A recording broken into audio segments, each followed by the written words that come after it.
Good morning, everybody. You are tuned to Computers 2K now on the Nissan Communications Network. I'm Amnon, your host for the next few hours, along with Mike. Good morning. Good morning, and Spence is here. Hello there. Hello, and Bruce is not going to be here with us today. I'm waiting for Nick to connect. Our number is 919-518-9773, Computers 2K Voice on Skype. It's weird. All this USB on... you see, what happened, Mike, is it's mainly somehow the USB ports on the Wirecast machine get all screwed up when I turn on a machine that has a wireless mouse on it with a dongle on, the little dongle on it. Mm-hmm. When I turn that on, something happens to the USB on that other machine because the other one also has the same type of dongle. And then you have to reboot. So I guess I'm just going to have to put a wired machine, a wired mouse on this. I thought I solved it by putting... There was a third machine with a wireless, and I put a Bluetooth on it, and it doesn't happen as often, but it happens. So, sorry, guys. Sorry about being late. Anyway, so what's going on? What is happening? Nothing that I know of. Been a quiet week in many ways.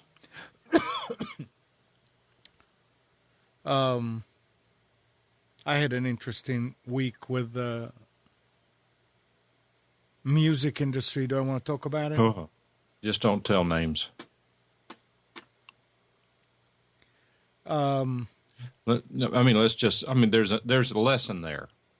Oh yeah, there is a lesson. There's some benefit there, and Absolutely. And all the best intentions in the world aren't worth a darn sometimes. We do. Sorry, we do the Lessons of Vietnam on Wednesday evening, every other week. When we started the show, the guys were telling me that for music, they would really like to have some of that era music. And when I said, what does that mean?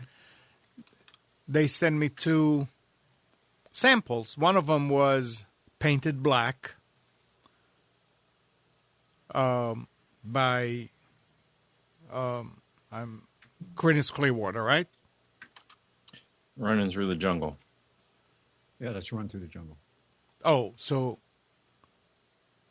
Yeah, that's right. And Painted Black is, what's their name? Rolling Stones. Oh, Rolling Stones. So I went to YouTube and I downloaded two of them and took little pieces of them and put them together. And we used it for about 2 months. With changes coming here to the network and me wanting to put all the files on YouTube, I figured, I was told by Julie that even the sign-off, the old sign-off that we had the shadows on, YouTube rejected because they said that there was music there that is not licensed. I said, okay, so you know what? I'm going to ask for permission. I'm sure they're going to go for it. It's not but about 10, 15 seconds of each one. So I found out who the publisher is and called first. I had a phone number for the first one. And very nice people. And the girl said, you know what? I understand what you're doing. Let me pass it on and I'll help you get it. I got an email a couple hours later. And the guy was very nice in the email. And informed me, said that to go ahead and find out if I'm going to get the license from the other company, and if they do, then they will give it to me too. So I sent an email back and I said, do you mean that if they don't give me, you will? He said, no, this is only if they will give it to you. And he said, and I said, what? I asked him something I don't remember, and he said, look, for now, just leave it up there. It's okay, don't worry. And gave me all the contacts for the other company, and I called. I sent an email. There was no way to call. And got an email back with threats of lawyers and take it down and blah, Okay. It's their right in a way, but, So I went ahead and I took... Well, not in a way. It is absolutely their right. Yeah. But go ahead. But you kind of expect it to be a little bit, hey. In other words, you expect people to act like human beings. Yeah. Okay. After all, I approached you and I asked you. All you can say is no, and please take it down and don't leave anything there. We cannot do that. But no, it was like, take down, report of any downloads, any views, how long it's been up there, blah, blah, blah, and then we'll find out what to do. If you fail to do it until blah, blah, blah, we'll get the lawyers. Okay, so I went and took down the stuff. Sent the other guy a message. I said, thank you. Here's what I got from the other company, so I guess I'll just forget about it and find different music for it.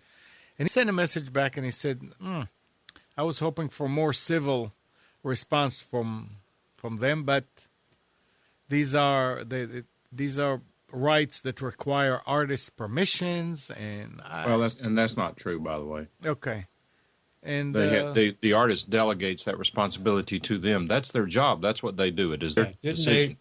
Didn't they give that up at some point when whoever owns No, not necessarily. For example, when you have someone like a McCartney or the Rolling Stones or these big guys, they can reserve the right to veto any use because they don't want something. If there may be someone who doesn't want their stuff sold to a porn film or whatever, and they may retain the right to veto certain uses. But these trivial things like this, they leave it up to the publisher to handle that. Again, that's what they pay the publisher to do. They don't want to be bothered. You think Mick Jagger's Amnon's going to get up with him and get his permission? Yeah. Anyway, so I went ahead and edited the videos and took the music out of them and streamed them again, put them up there, and found different music that's free, and all is fine. But I still would like to get that guy, and I told him, I said, I'd like for you to come on the show and talk a little bit about that stuff. But your editing process wasn't all that smooth either, right? Look, I don't know how to edit videos. I never had to do it, but you did it. I did it. I figured out how to do it. Yep. I found the program that was pretty easy to use called Wondershare. And before buying it, I saw it on my desktop, on my machine, and I said, and found out that I already bought it. It was like a $39 program. Yeah, but it did what you needed it to do. Amnon has purchased. So what do you mean? What am I forgetting that you say it wasn't smooth? Oh, because you had issues with the sound and you had issues with... you run into that kind of stuff. And I supposedly have experience doing it, and I was pulling my hair out this week trying to capture a video from an older... Well, actually from a VHS tape that I had a deadline to get it done, and I have all these great tools, and they're dated, so I wound up spending an inordinate amount of time trying to capture a 7-minute video. I eventually got it done, but it was so roundabout the way I did it. And then I find out I have failed components that I didn't realize were bad, like a FireWire card. I'm wondering why can I capture to one machine and not to another? Well, the FireWire card was bad. And then I find out that I don't have the latest version of the editing software, and just things like that, just one thing after another. And I wound up going to a machine I would have never thought that I would use, but I have an older Toshiba laptop actually a Dell laptop that has FireWire built in, but it's the same micro connector that are usually on the device that you're capturing from. And I just happened to have bought a cable a year ago that I've never used, and that worked. I captured, it worked fine. I edited, and it was done. But I went through the whole process on one machine, captured, edited, put it together, went to test it, and there was no sound. And I still don't know why that's the case. I have to figure that out. But you fixed it. Yeah, but it shouldn't take that long. It should have been a half-hour experience. And that sort of amazes me, to go and watch YouTube videos and find the auto mechanics and the carpenters, the plumbers, the truck drivers who have this 1080p video on their YouTube channels meticulously. I mean, you can count you can see a lot of detail. And here we are, supposedly knowing what we're doing, and we struggle to get the darn video transferred from a VHS tape. I feel your pain. I think it has a lot to do with just your level of expectation, and in a lot of ways, what you don't know can help you. Because with the experiences that we have and what we've done, we tend to go a little too deep. When people who are trying it for the first time, who have an open mind, who aren't jaded by technology, just, oh yeah, I can do it this way, I can do it that way. They don't get all wrapped around the axle like we do. If something doesn't work, we try to figure out why. And that's what I think is where we get lost, is that we get too deep under the covers trying to figure out something when we should just abandon that and move on to something else.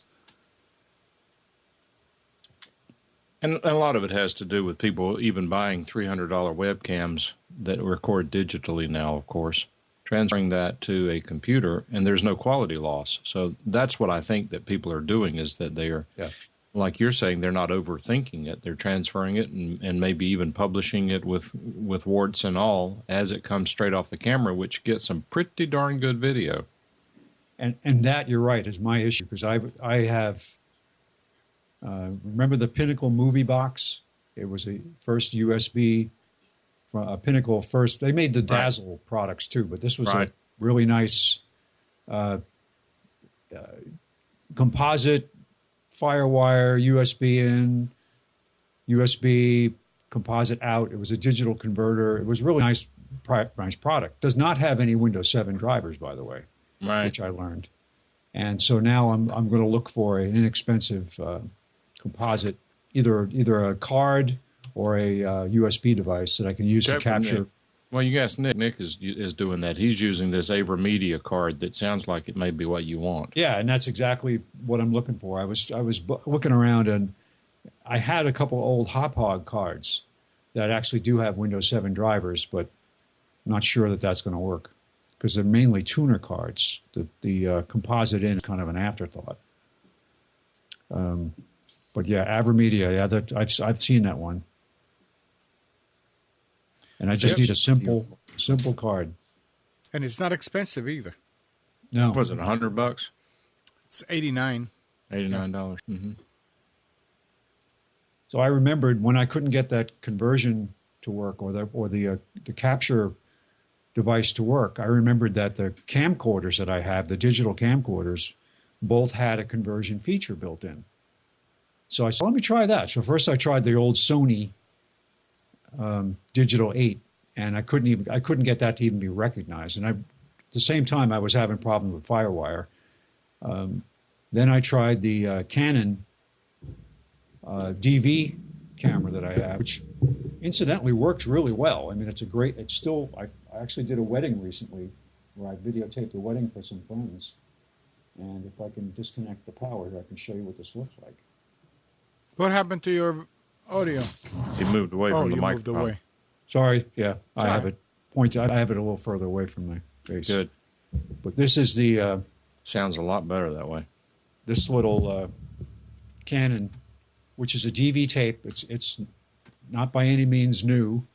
I've got the aftermarket battery that gives me like an hour and a half of recording on it. It's an excellent little camera. It's got all packed with features and editing features, which I probably have never used. but it does have digital conversion. So I'm trying that, and I could not get the recording PC to recognize the camera when I put it in the mode that it needed to be in to accept a composite input. So this about 11:30 at night now, and I'm starting to get desperate.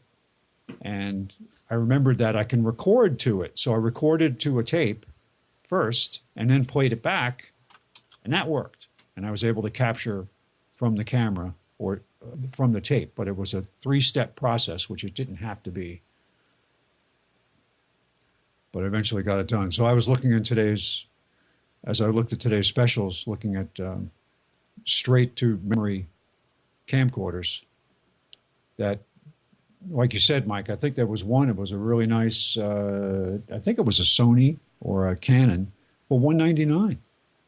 And they take amazing quad. Did you guys, by any chance, I never watched 60 Minutes, but for some reason, I watched an episode that they have on the GoPro Hero camera about how the guy who created it is now a billionaire. He's like 35 years old because he wanted to create awesome video. And it's amazing. And I'm sure that these things are selling like crazy, even more so than they were for starters. But it's by a company called GoPro, and it's a Hero 3 camera.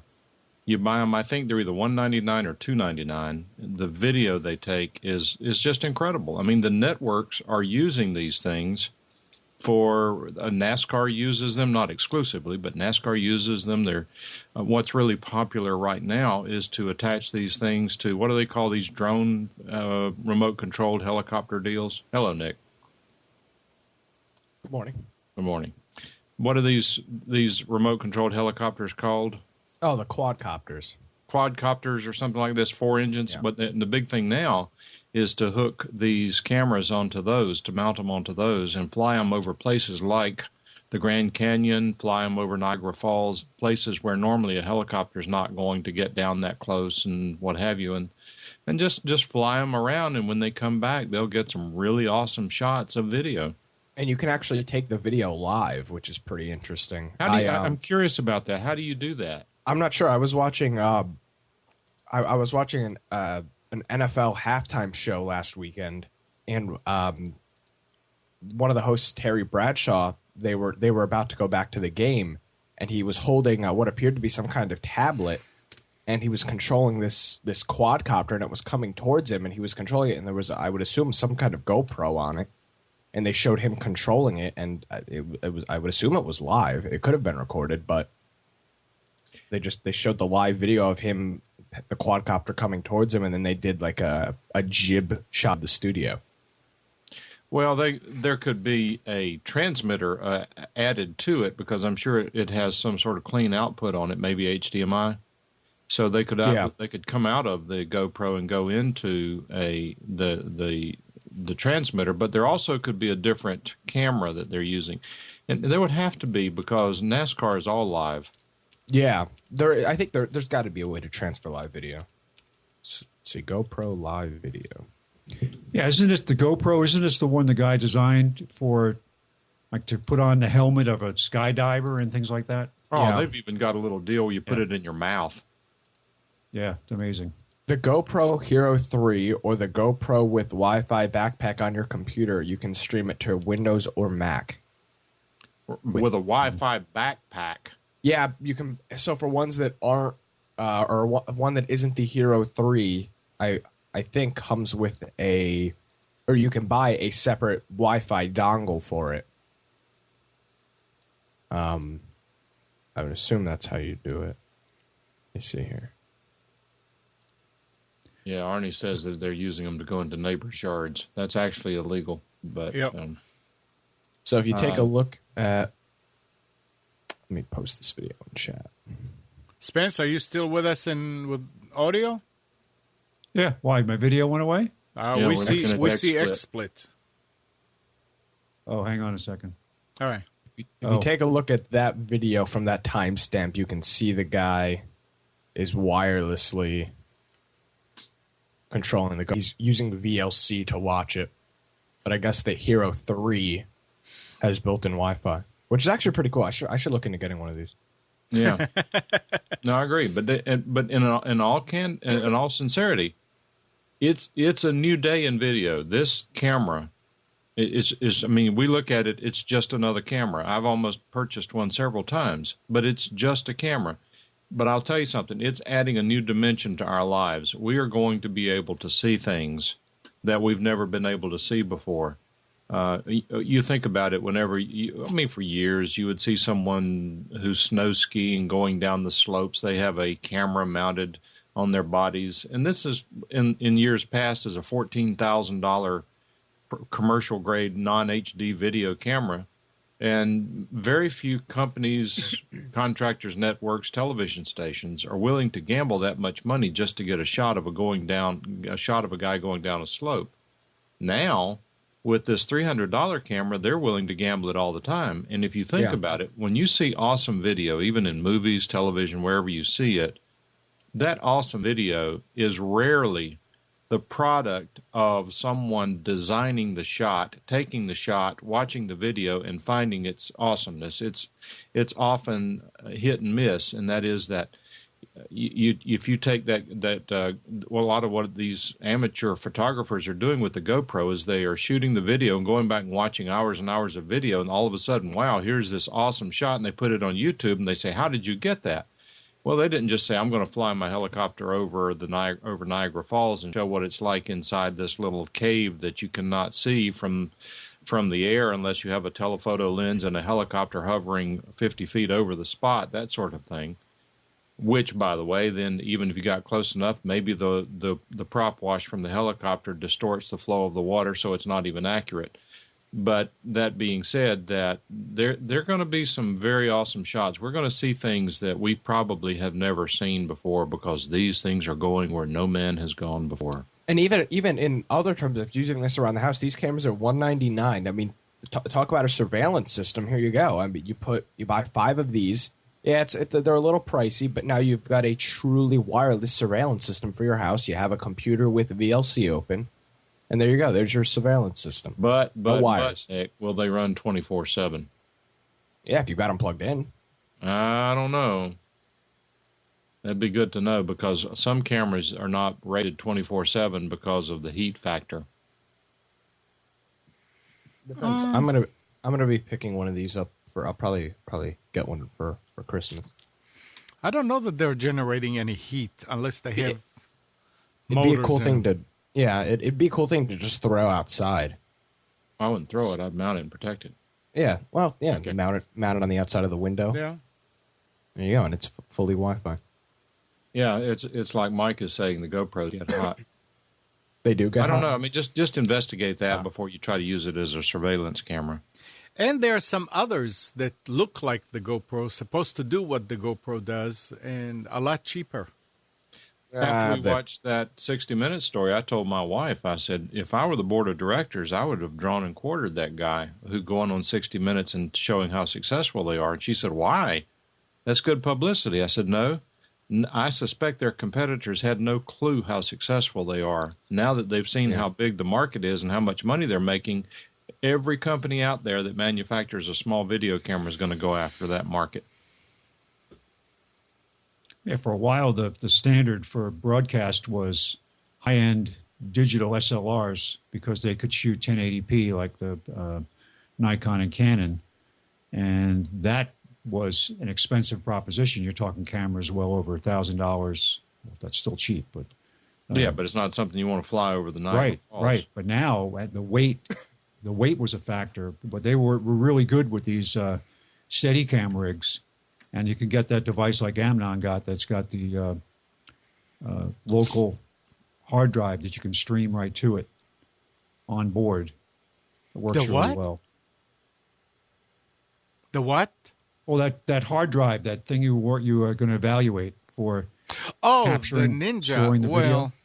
Yeah, that was designed to be on a camera rig. Yeah.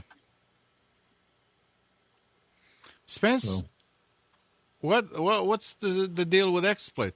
I don't know. It's the weirdest thing. I've got it's actually capturing a screen region, even though I don't have it set up to do that. So I don't know. Well, I'm just going to shut it off and I'm not going to bother with it. I'm not going to reboot. Here I am thinking that if I went with Windows 8.1, it would fix all these problems, but obviously not. Get a Mac. I mean, you understand that we don't see you. I know. Okay. It's still locked on XSplit? That's weird. All right, let me try. I think Spence is getting paid by XSplit to project that image there. That's true. Well, it's not a very good testimony. It's funny because in Skype I have another camera selected and it's still not showing up. So, Nick, Thursday night, you did something. I did. Tell us. I picked up the Xbox One Thursday night, Friday morning. You went down to the can you store. tell us about it, or shall we just guess? Well, what do you want to know? Tell us about. Well, some of us don't even know what that is. Or why that is. Why is it such a big deal? Okay, Did you stand in line? How did it work out? Okay, so I'll describe my my experience picking it up. I've had the Xbox pre-order for probably 6 months. Retails for $500. And I went to GameStop Thursday night where I had it pre-ordered, and I picked it up there. I stood in line like everybody else, which is always a fun experience, and got it around, I don't know, close to 1 a.m. Came home, set the device up. It's actually sitting behind me right here. This is the Xbox. It looks kind of like a DVD player. And the reason it's such a big deal, and the reason that it's a important story on the news and everything, is because we haven't seen a brand new gaming system in 7 years from Microsoft. So that Microsoft has had 7 years to develop and plan this system. So that's kind of the big deal with this console. It's not something like a computer that gets updated every 2 or 3 years. It's something that it's got to last for the next 5 or 6 years. So it's going to be something good. And who's the competitor? Sony and their PlayStation is the competitor, and they're both very good systems. They're both very, very, very similar in what they do. But there's a but there. What's the but? I don't know. Obviously, why didn't you get the Sony? Why did you get the Xbox? I currently have an Xbox 360. I've had an Xbox for 6 years. I got it almost right after it came out. And I was already in the Microsoft ecosystem. I had all my friends on Xbox, so I just decided to pick up an Xbox instead of a PlayStation. Oh, okay. Yeah.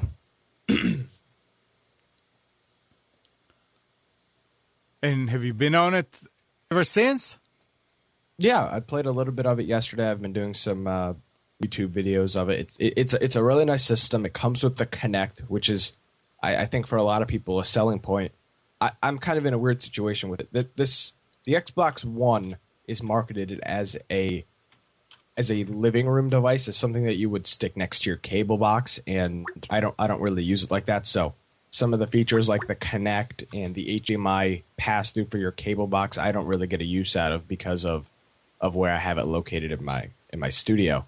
So those are some nice features. The Kinect is really responsive. It's got some great voice commands. But unfortunately, I really can't use them because I don't have it set up in a living room somewhere.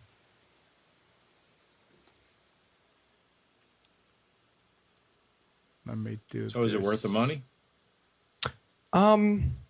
Right now, I would say if I wasn't into YouTube right now and I wasn't creating YouTube videos, I probably wouldn't have picked it up right now just because the game library is a little weak, as to be expected. I mean, it's a brand new system. These game developers still have to work on their games. So,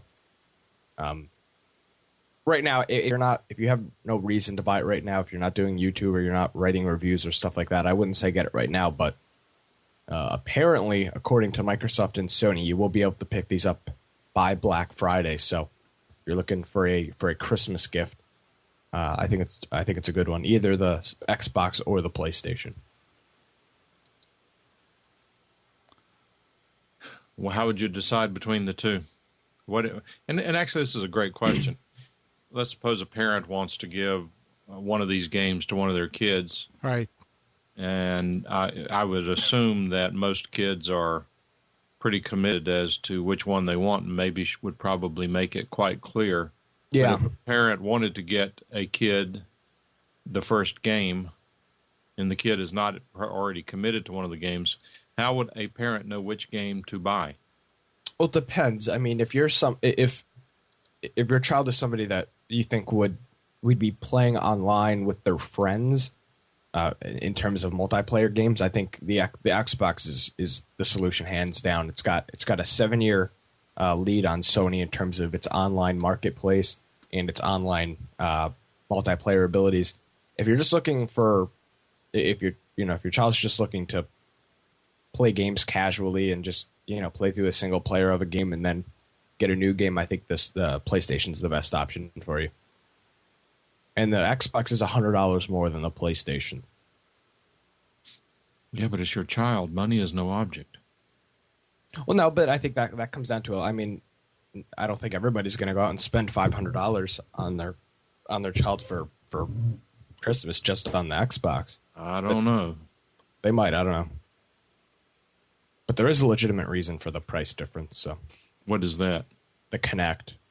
The PlayStation's got a if you're not familiar with the Kinect, it's the camera that comes with the Xbox that lets you play a game without a controller. So if you're playing a baseball game, you sit here and you just kind of move your arms like you were swinging, and the ball would go. If you're playing tennis, you would go like that. Bowling, you just move your arm. It's sort of like the Wii, but without the controller in your hand. Yeah, it scans your body. It recognizes, okay, there's a person standing here, and I was playing a jet ski game yesterday. So for the jet ski game, you put your hands up, you go like this, you lean back, and then you're giving power to the jet ski. So the Kinect is the device that lets you play games without a controller, and that's like an $80 device, and that comes with the Xbox, but doesn't come with the PlayStation. So if this is something you're going to put in your living room, and the whole family's going to play, I'd say go with the Xbox just because it's got the great Kinect games. All right. Are they available out there, or is it like all those other things when they're released, they sell so many and then, oh, sorry, no, not anymore? You can't get them right now. Just you might be able to get the PlayStation right now. And you could get lucky if you call a local store and they're just getting a shipment in. But both CEOs of Sony and Microsoft both said that, or at least of the Xbox division, both said that they're trying, and they're going to try to have as many systems available for Black Friday for sale. So Black Friday is probably your best option. Or if you can get lucky, call your local Target, Walmart, GameStop and see, hey, when are you guys getting your next shipment in? And try to get your name on the list for one. Do you Not think Black- Go ahead, I'm sorry. Not Black Friday anymore. What is it? It's Gray Thursday. Yeah. Well, but are they going to? Because a lot of what's happening, I believe, Nick, is a lot of people are out buying these things as soon as they come out because they want to put them on eBay and make $200-300 selling them at a premium. Right. Yeah. Yeah. Are they? And that creates at least an artificial shortage. Do you think there's going to be a real shortage, or is there going to be enough supply to feed the people who want them? I don't think there's going to be enough supply, to be honest. I mean, like I said, the hype for this thing, this hype has been building up for the last 3 years. I mean, I look back 2 or 3 years, and when the initial rumors of this console were coming in, and that's how long the hype has been for this device. So I think that you're definitely going to have an issue getting this around the holiday season, just like the issue with the Nintendo Wii a few years ago. You couldn't get that thing anywhere. It's going to be that same thing, I think.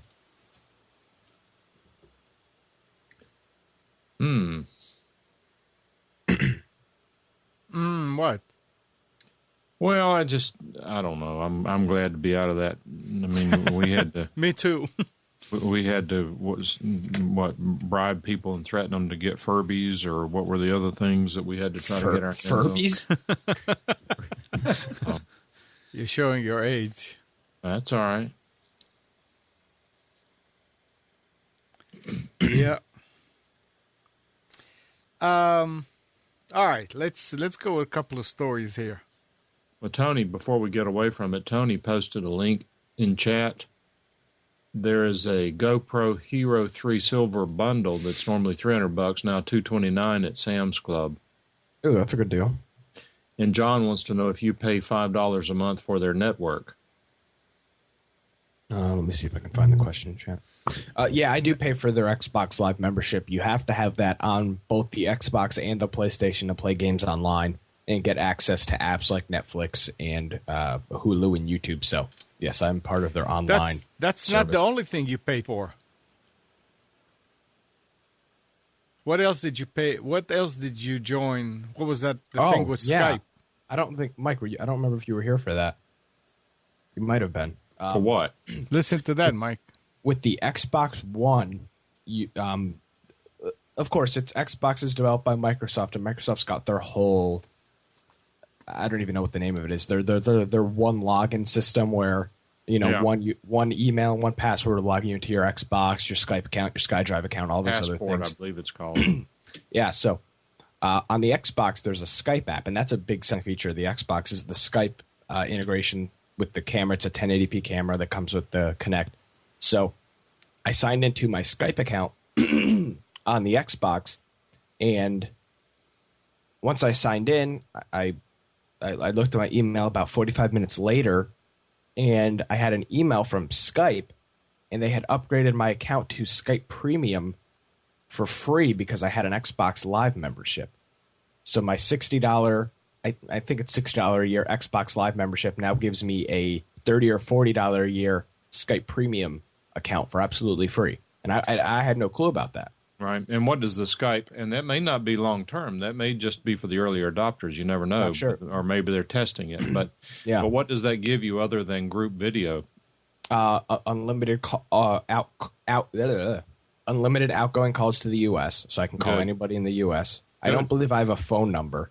I think that's that's called a Skype number, and that's a separate service. Yeah, so I can do unlimited HD group calling.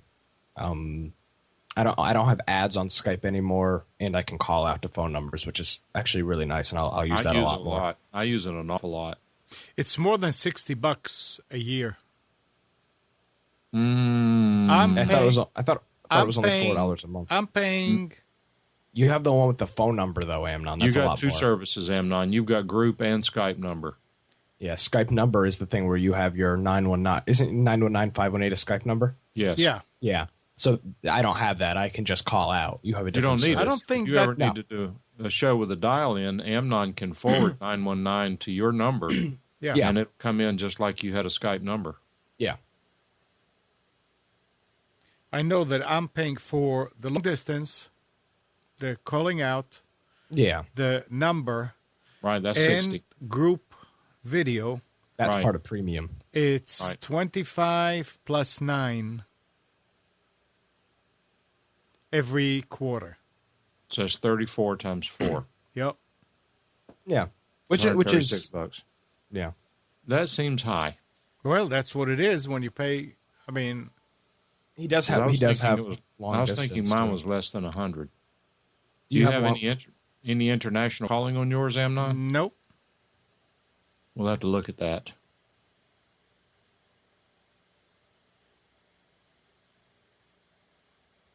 Brent says he heard that you get 6 months free with Xbox One. That's what he heard. I haven't seen anything about it yet. Oh, I can look through my emails. Give me a second here. I'll see if there was an expiration time on it. Let's see. Brent's cat is typing in chat.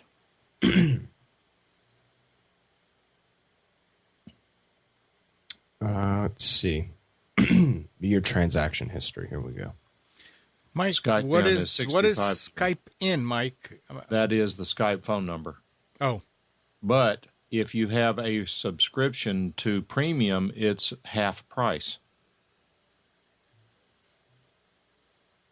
Well, maybe I need to look into it and see what I'm paying for and Well, if I should. think I may be able to look at my account here and it'll tell me, because all I know is that I'm not paying $100 a year for everything on Skype, and as far as I know, I have the same stuff that you do, but I could be wrong. Do you have group video? I have it all. Oh, for the life of me, I can't remember my Skype password. Oh, Password. Skype name. Ah, okay. It's not an email address. You should write these things down. No, the reason it wasn't working is because I was putting my email instead of my name. Well, that's pretty dumb.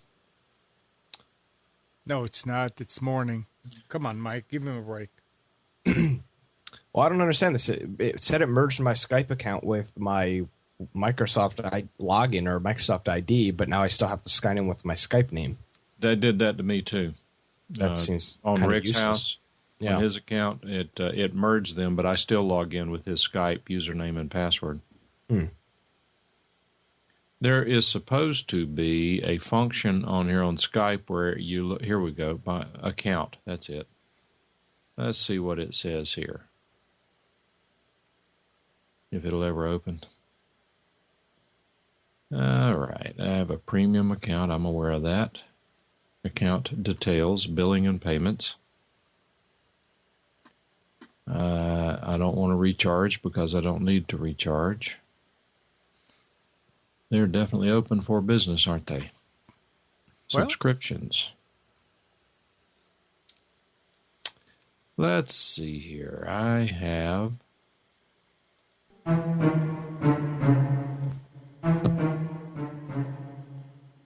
unlimited U.S. and Canada. You have canceled your U.S. You can continue to make calls until it expires April 15th, 2014. That's just because it's not on automatic renew. And let's see here. This is really not helpful. I'll keep looking. You guys go ahead. All right. I had a interesting call this week from the city card folks saying that my credit card was hacked, and that their fraud group said, "You didn't just buy $600 worth of stuff at Target and Garner, did you?" I said, "No, I don't shop in Garner, and I don't usually spend anything close to that at Target." And it was nice that they picked it up. But now I have to go and change all my automatic payments and all my accounts online, use that card saved. So what fun.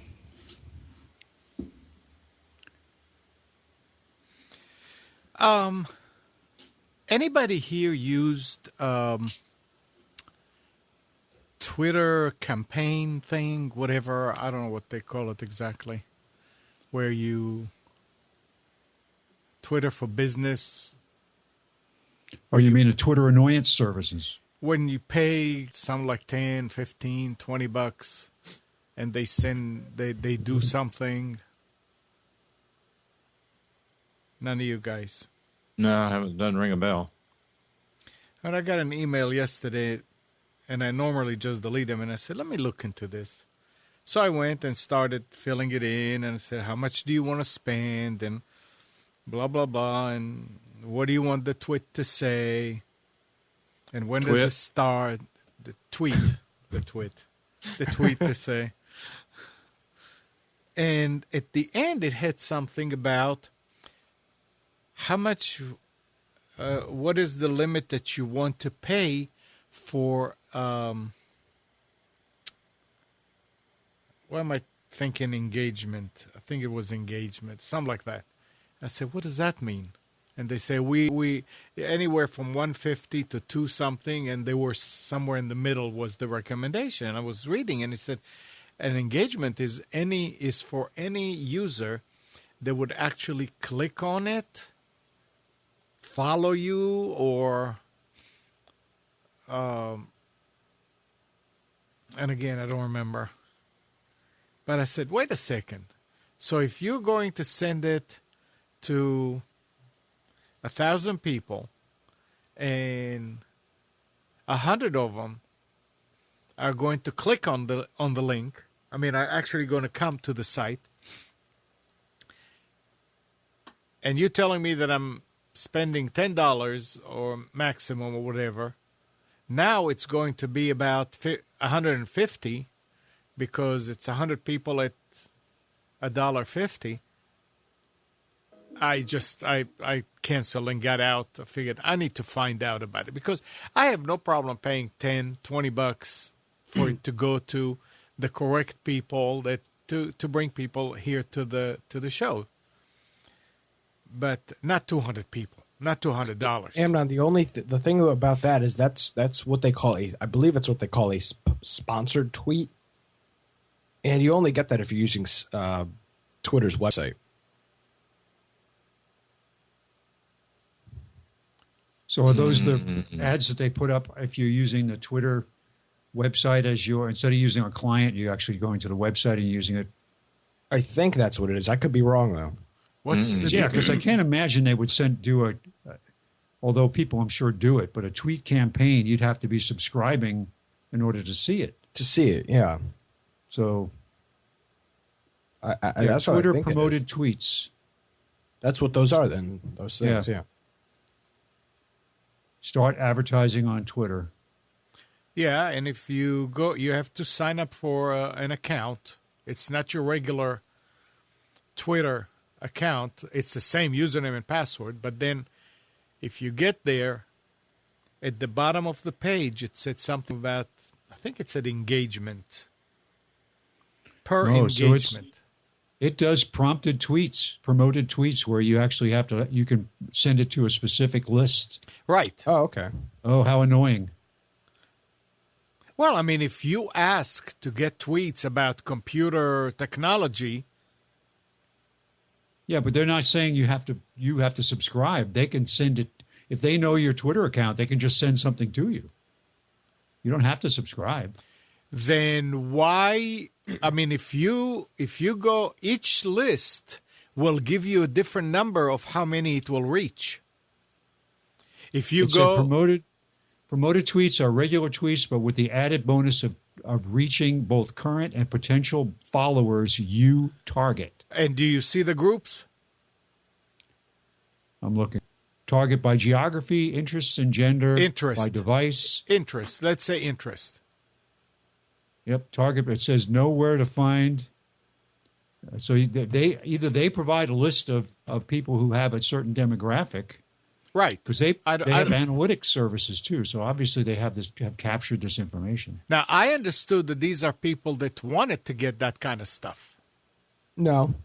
If it's not, I'm not going to do it. Where do you sign up for that in Twitter? No, if that's not it, then I'm not going to do it.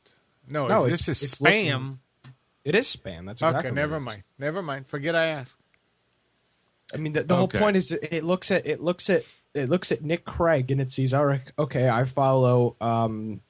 If Mike's going to put out a tweet about a microphone and do a sponsor tweet, it sees I follow Behringer and a bunch of other audio companies. It considers me somebody that is interested in audio, so I would be under that interest of audio. So when Mike pays $200 to promote the tweet, I'll most likely get it because it sees, okay, Nick follows all these audio companies. This is a tweet he'd be interested in. That's exactly what it is. It's like targeting. It's like Target sending emails. Okay, well, never mind then. Never mind. I'm looking at my Skype account, and my Skype premium is $59.88 a year, and my Skype number is $30 a year. Okay, so that's about right. And then I have also long distance, which is $230 some a month. So, but that's part of Skype Premium. No, it's not. Yes, it is. And what happens is Skype Premium is maybe what I think you have to look into, Amnon, is they started out they changed their plans about a year and a half ago, and what I started out with is I don't know if they called it Skype Premium or whatever it was, but it was about $3 and something a month. What was $8 a quarter? And what happened was that I was on a 3-month. They would renew every 3 months because I didn't know if I wanted to keep it. Well, that's called a credit. Well, then I bought the Skype Premium, and it was limited to something. So I had both of them, and then I canceled the Skype Premium because all it provided was group video. Then they added the unlimited Canada and U.S. into the Skype Premium, in which case now people who aren't careful are still paying for the original long-distance credit. Hold it. I know why it's costing more. Okay. Because Premium is on Computers 2K now. Okay, you got multiple accounts. Yeah. Okay, that makes more sense. Yeah. And because I have found them to be pretty consistent in their pricing, except that when they went through that transition on accounts, if you were signed up for a period of time, I was actually signed up for unlimited U.S. and Canada as a subscription, and then I was also signed up for Skype Premium, which included U.S. and Canada. So that's why I canceled that other one, and when it ran out, it was gone. Okay. Yeah, that's why. But the trick is, once you have a subscription like Skype Premium, you qualify for a 50% discount on the Skype number. That's why it's only $30. I wonder if you have it on separate accounts also, or is it on the same account? I'm sure it has to be on the same account. Yeah. You can get just a Skype number without premium. If you just want dial-in, you can get Skype number for $60 a month, a year, $5 a month. Yeah, no. On Computers 2K Voice, it's the number and the long distance calling out, and on Computers 2K Now, it's the group video. Mm-hmm. And as far as dial-in numbers are concerned, I think there are some things changing in that market as well. There may be some good things to report in the next year. Are you guys seeing what Old Dog is putting in Skype? Yes, the chat. Yes. And pretty soon we'll be talking about Monsanto, I think.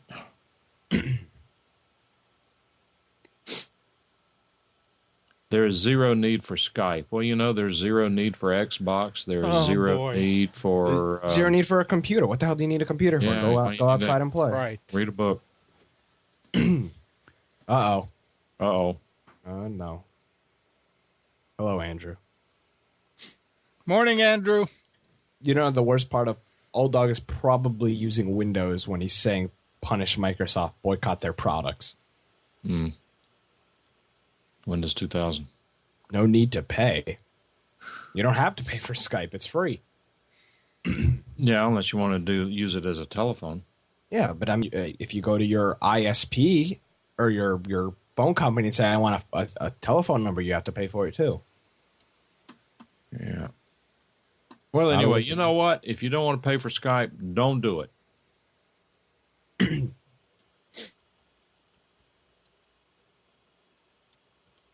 So I have a question. I use Skype every day. Throw out there. Yeah. Who's planning on shopping on Black Friday? Not online shopping. Who's going to actually brave going out to a store? I contemplated it. There's no good deals though. I was looking at the sites like it's like blackfriday.net or whatever those sites are. There's no good Black Friday deals. I agree. That's why I brought it up. I'm looking through the previews, and horrendous. there's nothing out there that's really if you want to get it on a 150-inch TV and get it for $200 off, there's that. But I mean, there's no really good deals other than that. No good computer deals. I didn't see anything really. I think they're hoping to start it early, but charge more. Try to get the momentum going by people thinking, Thursday, 6 o'clock, Best Buy opens.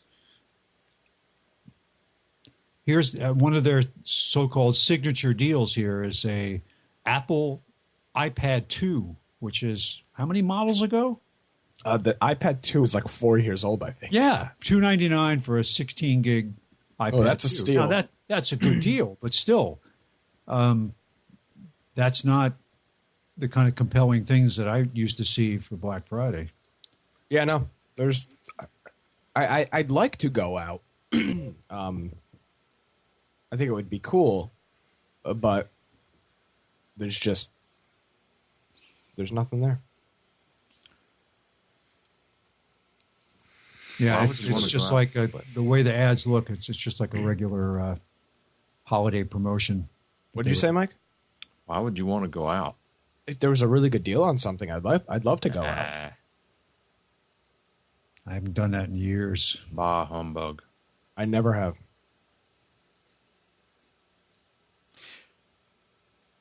Well, Dan is using Office 365. That includes or 60 minutes per month. I think in Office 365, I think that's the one that you don't get a disc, right? Yeah, That you their just subscription service. Yeah. Mm-hmm. No, I think all of these Microsoft services now, that if you're buying the services, they give you some kind of thing on Skype. Yeah, they can. Yeah. For them, it's not. Dan, how much does it cost a month for people to use? I mean, this is when you go and you want to use Microsoft Office now. That's what you get. Or can you buy Office, the suite, and get a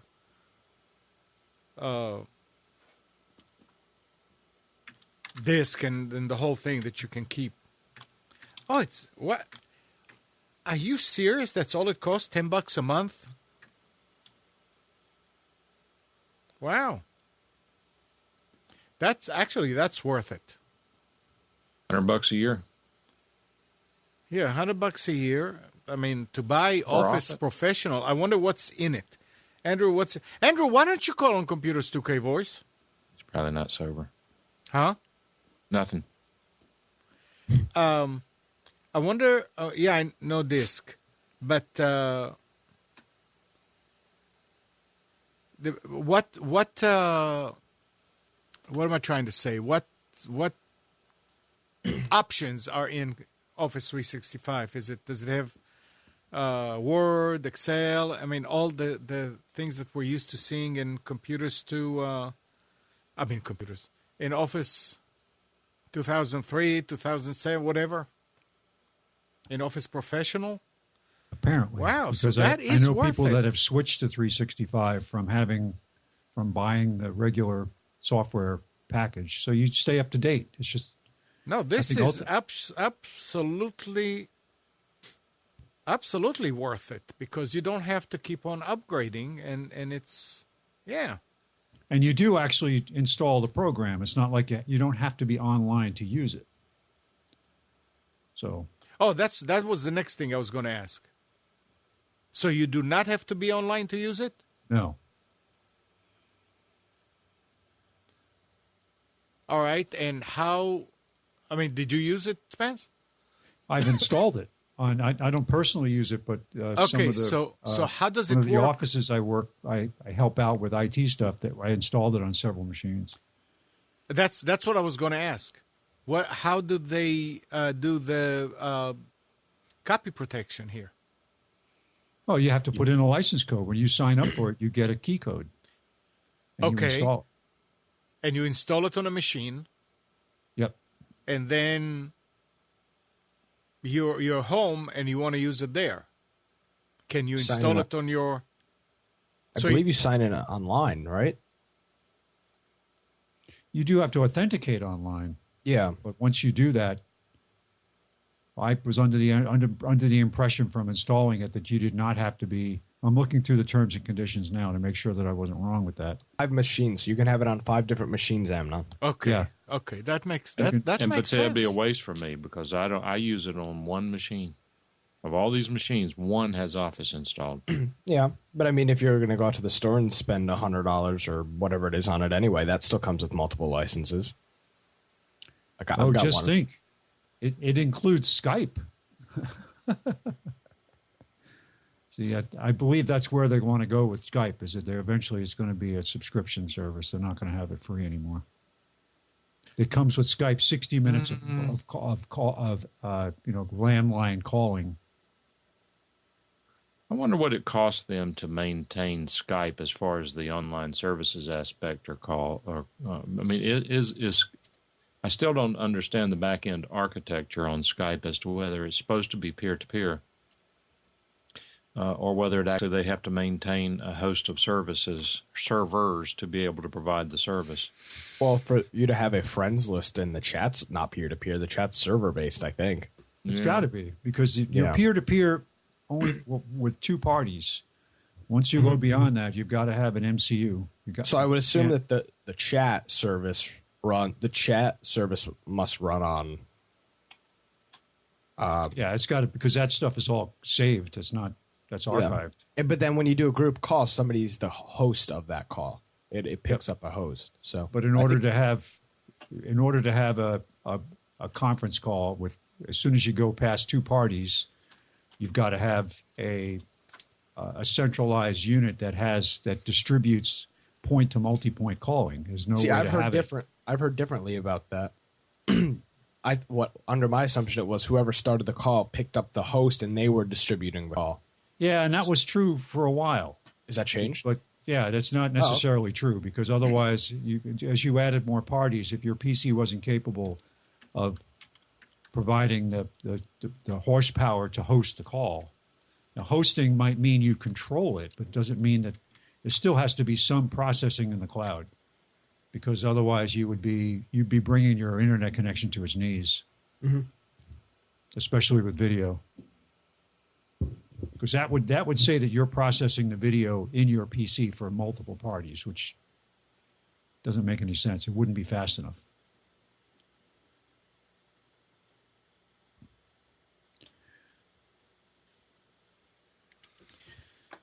So when you there are different ways, like with video conferencing, professional video or commercial video conference, I'll say, there are some new architectures that are really cool, because it used to be there would be the MCU, or the media processing server would be somewhere in the enterprise, and everybody would connect to that.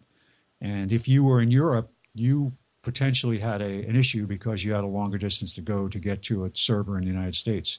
So now they have distributed architecture where you can have multiple servers communicating with each other on high-speed links, that you connect to the local server that's closest to you.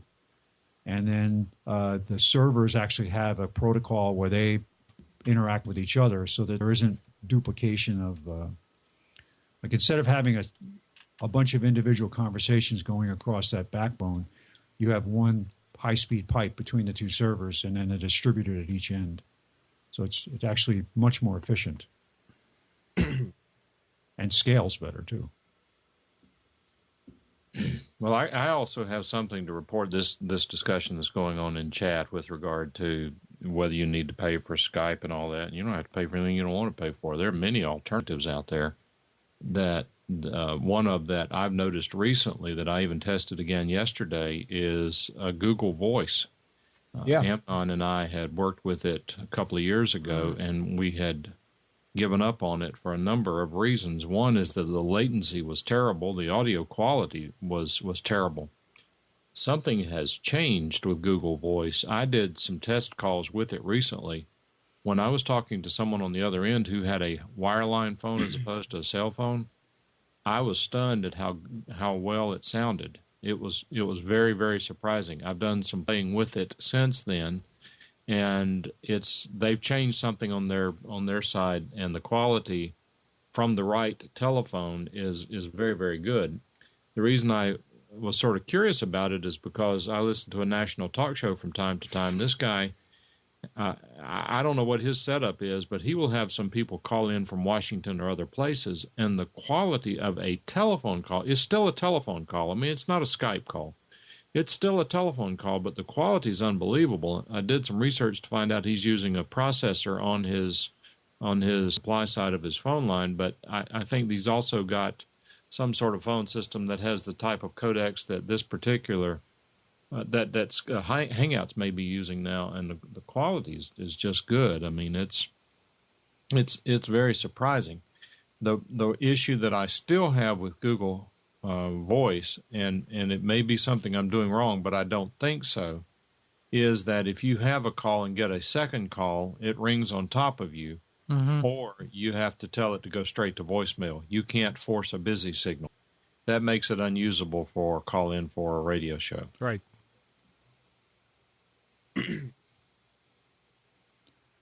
Well, I have an answer to the Office 365 question. Okay. And it is you download from the so-called cloud, and your documents are saved on your SkyDrive unless you elect to save them locally. So you can save them locally. That you do install on the applications on your machine, but you do not have a choice in how many apps you install. You have to install all of them. So this is an older article. It's several months old, so it may have changed since then. But you have to install Access and Publisher, even though you may never use it. Well, so I mean, with the sizes of hard drives these days, yeah, it's not for a most big people, deal, it's not an you know. issue. Most Yeah. people, it's not going to be an issue. But as far as keeping the documents, I mean, I'm hoping you can save it to both, or at least even if it doesn't just save I it. believe you can. You just have to be aware that Yeah. you need to save it. If you want to work on it offline, you have to save it locally. Right. That's good. I don't know. I had a different picture of Office 365, but that sounds nice. Absolutely. I think it's an interesting. It goes along more with the model they have for enterprise licensing, where you subscribe like a 3-year. You buy a 3-year license and then you renew at the end of 3 years, and they've got credits they give you towards renewing, and it's a very good lock-in strategy from a Microsoft perspective. So to get out from under that, they actually hire. There are consultants that companies hire just to sort through the licensing for Microsoft products because it's so complex. When you're talking about Exchange server and virtual environments and things like that, it can really be very complicated, kind of like what IBM was like and may still be for subscription software. All right. Well, here's something.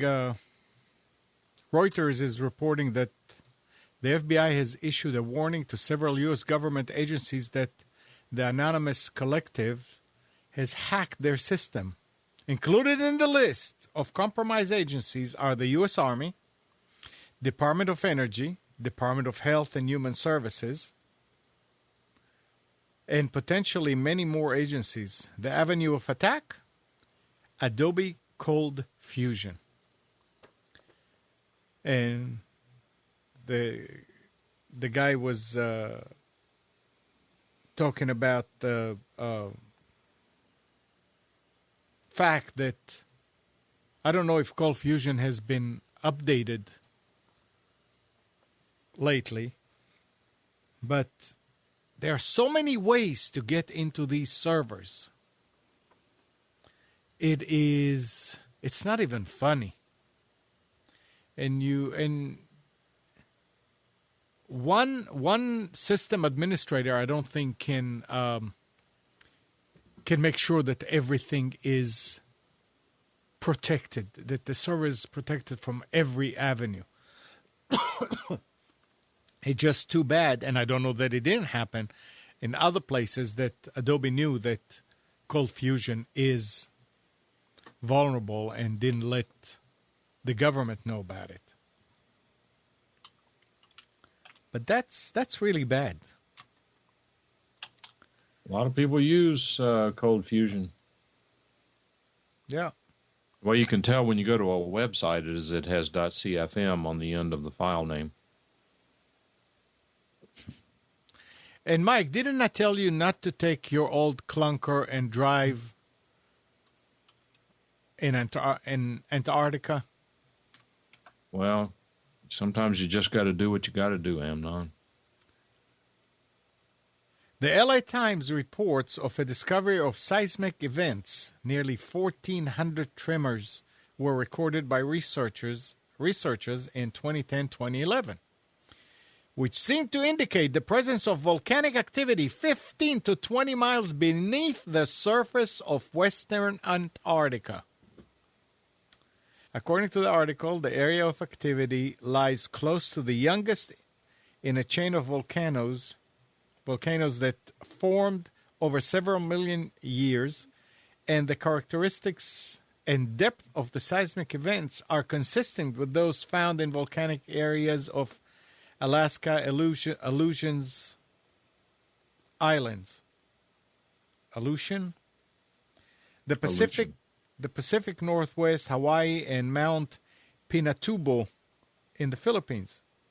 And the study concludes volcanism isn't a new discovery, but the newly detected seismic activity may be a harbinger? Boy, all these words. For local melting from below the Antarctic ice sheet and possibly have long-term effects on the flow patterns of the overlying ice. Nobody tell this to Al. Because now, what are they going to say? How can this be a result of global warming? And here's a way why it's melting. It's interesting to see something like this, that it's just normal progression, normal events, normal whatever you want to call it, that the Earth is going through. And I wish that Jason was here. Where is Nick is gone. Mike, didn't you say that you're using or that you like Linux Mint? You didn't hear me say that. Somebody was saying I use Mint. I played with. Well, I couldn't get Mint to load because the machine was too old. Oh, it says Ubuntu developer Oliver Growett does not prefer to go online banking with Linux Mint. In the official mailing list of the distribution, Ubuntu developers stated that the popular Ubuntu derivative is a vulnerable system and people shouldn't go for online banking on it. One of the Ubuntu developers originally pointed out that it is not necessary that security updates from Ubuntu get down to Linux Mint users, since changes from x.org, the kernel, Firefox, the bootloader, and other core components are blocked from being automatically upgraded. So I guess it's just that the system is, I guess you can't update it, and it becomes vulnerable because of it. But I know I heard people here talking about Mint, and don't use it. If the developer says don't use it to go on banking, I mean, it's, to me, that's enough. You know, it's like saying, be careful with Rust because you may get tetanus out of it, but there's a lot of other things you can get. So, that's good enough for me. Nick? Hey, Nick. Hello. Did you say you were using Linux Mint? Yeah, no, I'm using Crunchbang, but I've used Linux Mint. All right. So you didn't hear this here, that the developer says do not use, one of the developers of Ubuntu says do not use Linux Mint to go online banking. That it's vulnerable. Yeah, I'm sure that's not a business move at all.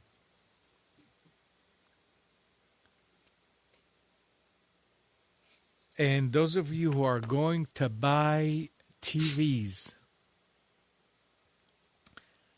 some blogger called Dr. Beat discovered that his new LG television was surreptitiously sending information about his TV viewing habits, as well as the names of the files he watched on removable media, to LG's servers.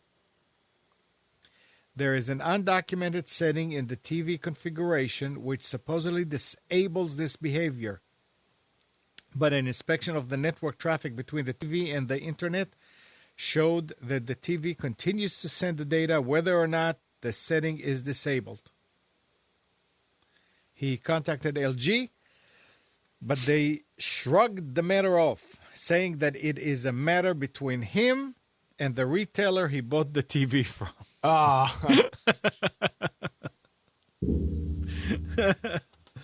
Oh, boy. So if you're going to buy a TV, and who was that? I think Katie yesterday was saying that on Black Friday, is it Best Buy? Somebody's going to have a 55-inch LG TV for $500.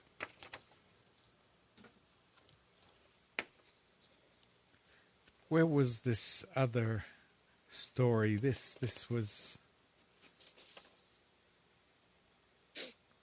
Oh, here it is.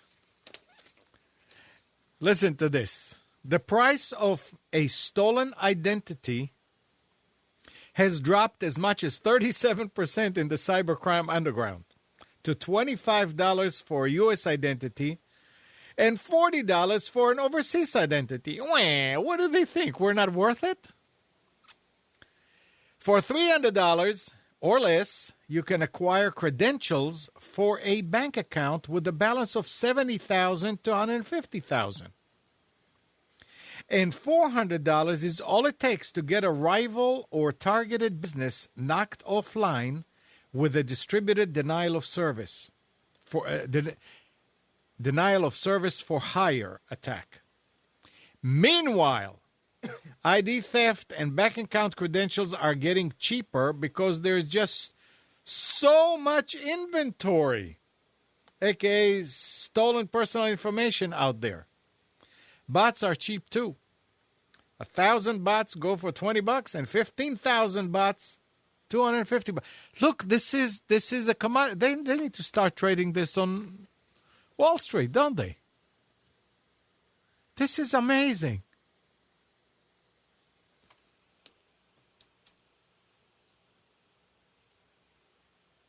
Amazing. And we have to work hard on the other side to make sure that none of these get through. Why is everybody so quiet?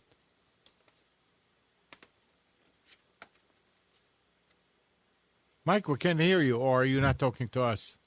No, I am. Oh. I wasn't, but I am now. The paradigm shift, posting Bitcoin for the win.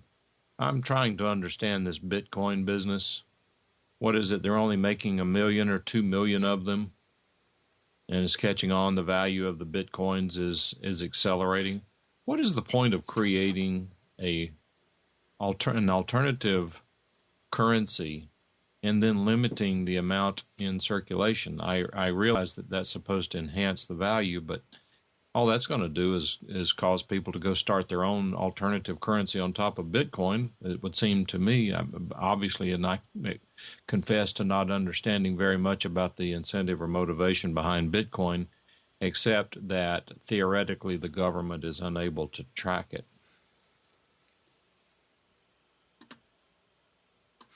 I don't know much about that Bitcoin thing. Well, how about we get somebody to explain it to us? Anybody here knows? Everybody left. So I'm not getting into it. Nope, I'm not getting into this. I've been following the stories about how it went up to a certain value and then it crashed and now it's way up. I guess that's what you were talking about, right? Yeah, it's gone way up. And the federal agency or bank has warned or said that this is a legitimate currency. Well, I mean, you can trade in beef jerky if enough of you agree to give it intrinsic value. Yep. I mean, if you've got a soldier in the family overseas for a period of time, you need to be shipping them boxes and boxes of beef jerky. These guys can trade that stuff for almost anything. They love it over there for some reason.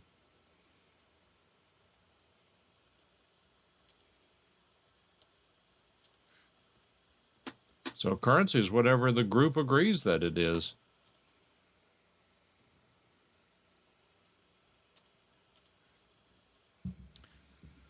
Yeah, $1 million per coin.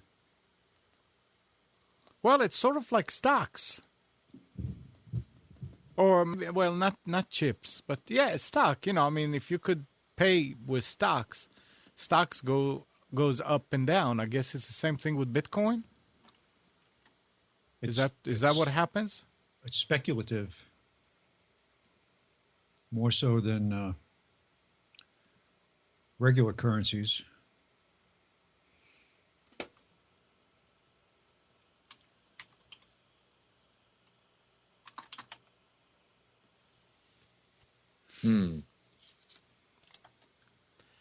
You guys carry on. I'm going to be right back.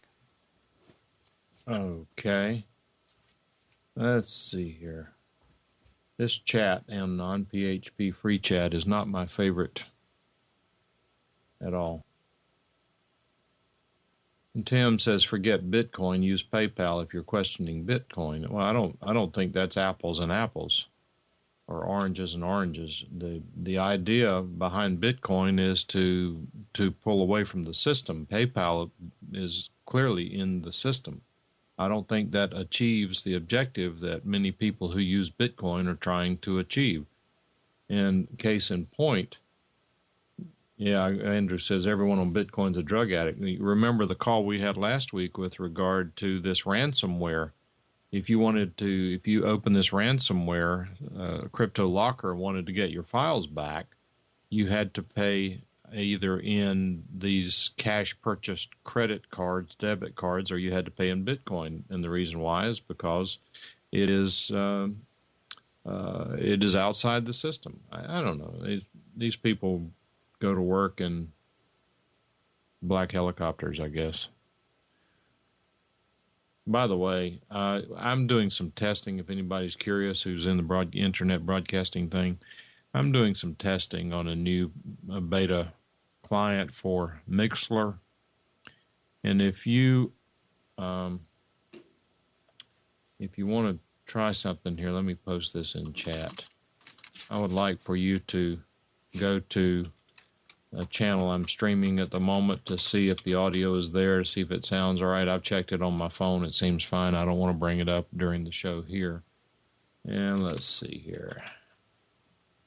And if you go to chat, that should bring it up. It's TalkDen, if Mixler, mixlr.com/TalkDen/chat.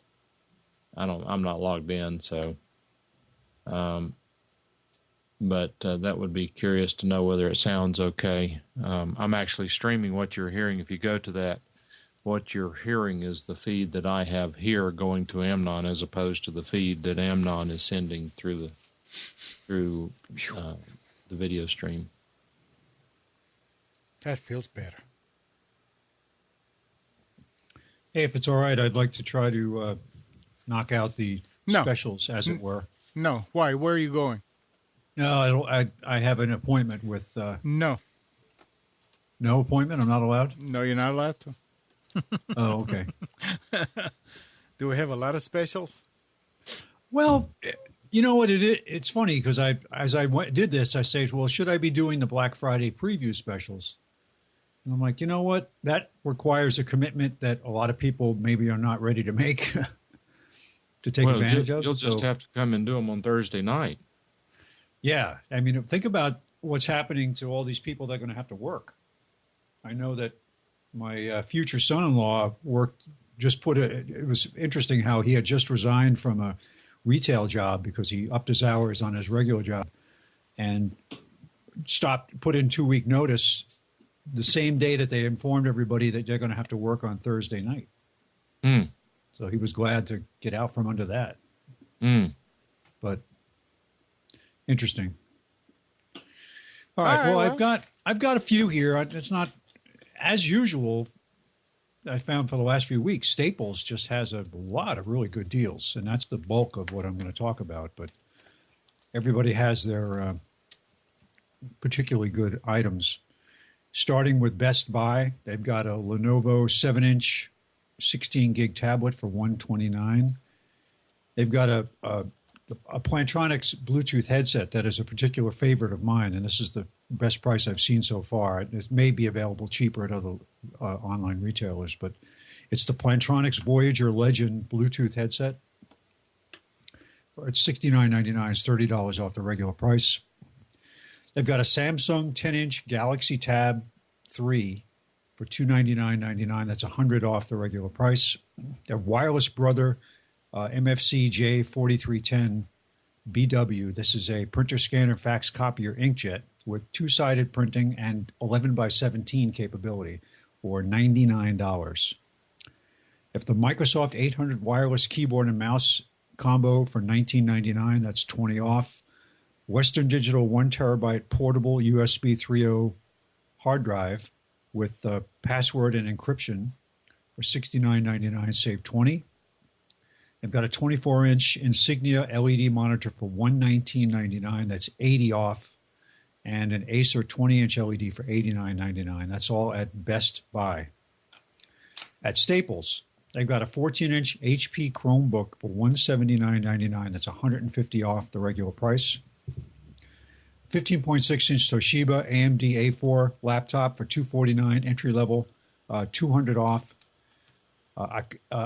Acer Iconia 7.9-inch tablet for $99, save $50. They've also got the 10.1-inch Acer and ME102. They don't have a brand name. They're just a model number for $179.99. That's $100 off. A Gateway 15.6-inch touchscreen laptop for $299, save $250. HP 15-inch. Now, it didn't say 15.3 or 15.6. It said 15-inch, and I wonder if it's a typo or they're now manufacturing more laptop screens at 15 inches. But AMD A10 processor, $379.99, save $270. HP 24-inch LED monitor for $109, save $110. AOC 27-inch LED monitor for $159.99, save $140. They've got a SanDisk 32-gig flash drive for $999, save $15. They have a 16-gig version for $699, save $13. A Lenovo i5 50.6-inch dual-mode tablet/laptop. This is one where you can either orient it as a laptop or flip it over as a stand for the tablet. $579.99, save $150. Netgear dual-band N600 Wi-Fi router for $49.99, save $30. Netgear AC 1600, this is the latest Wi-Fi standard, dual-band router for $89.99, save $40. Wait. You said latest standard. I saw a 1750 and a 1900. Does that have anything to do with the latest AC standard? The Wi-Fi AC is the standard? Yeah, 802.11 AC. Oh, okay, got you. All right. Yeah, that's the latest Wi-Fi standard. Western Digital 1 terabyte portable hard drive for $69.50. Now, it's interesting. Whenever they put 50 instead of 99 in the price, apparently there's a methodology to this. It means it's a clearance item. Or a coupon. Save $10. 2 terabyte version for $109.50. Save $30. They've got a Toshiba 8-inch Windows 8.1 tablet for $299. Save $30. Brother HL220DW. This is a wireless mono laser printer with duplex and scanner for $99. Save $100.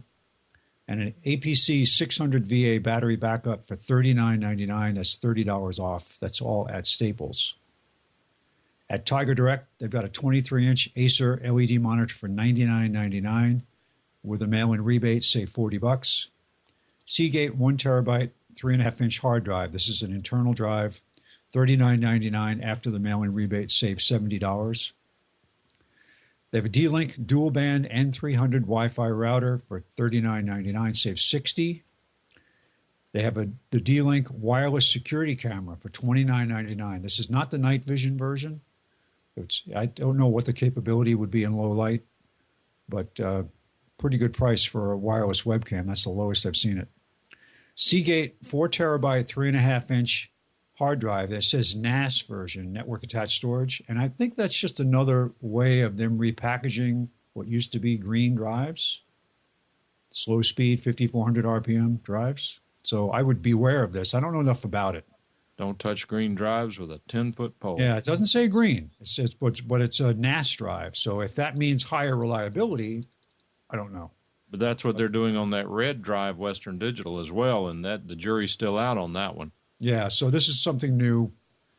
Approach with caution. $189.99 for that drive. They've got Seagate 1 terabyte, 2.5-inch hybrid drive. This is both a solid state and disk drive combo for $109.99. They've got DDR3 desktop memory, 8 gig for $69.99, 16 gig for $139.99. They've got a inexpensive Rayco brand wireless keyboard and mouse combo for $14.99. They've got a Bluetooth keyboard for tablets for $19.99. A D-Link N300 cloud router for $24.99 and the dual band version for $49.99. That's all at Tiger Direct. At Office Max, they've got a Samsung Galaxy Note 8 tablet for $349.99, save $50. They've got Lexar flash drives, 8 gig for $599. That's 7 off. 16 gig for $799. That's 12 off. MDEC 32 gig flash drive for $13.99. Save $26.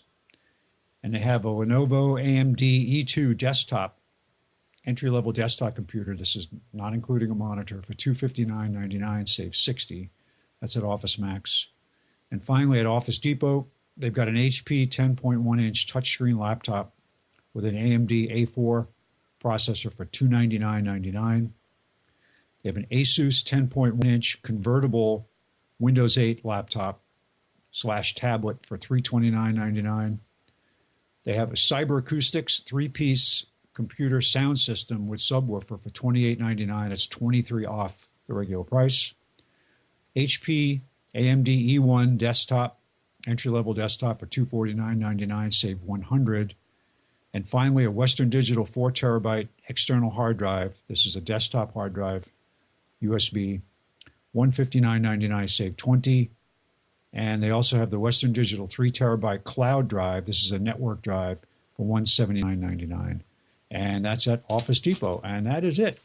Does the cloud drive come with rain and snow and all that? It comes with a weather forecasting program.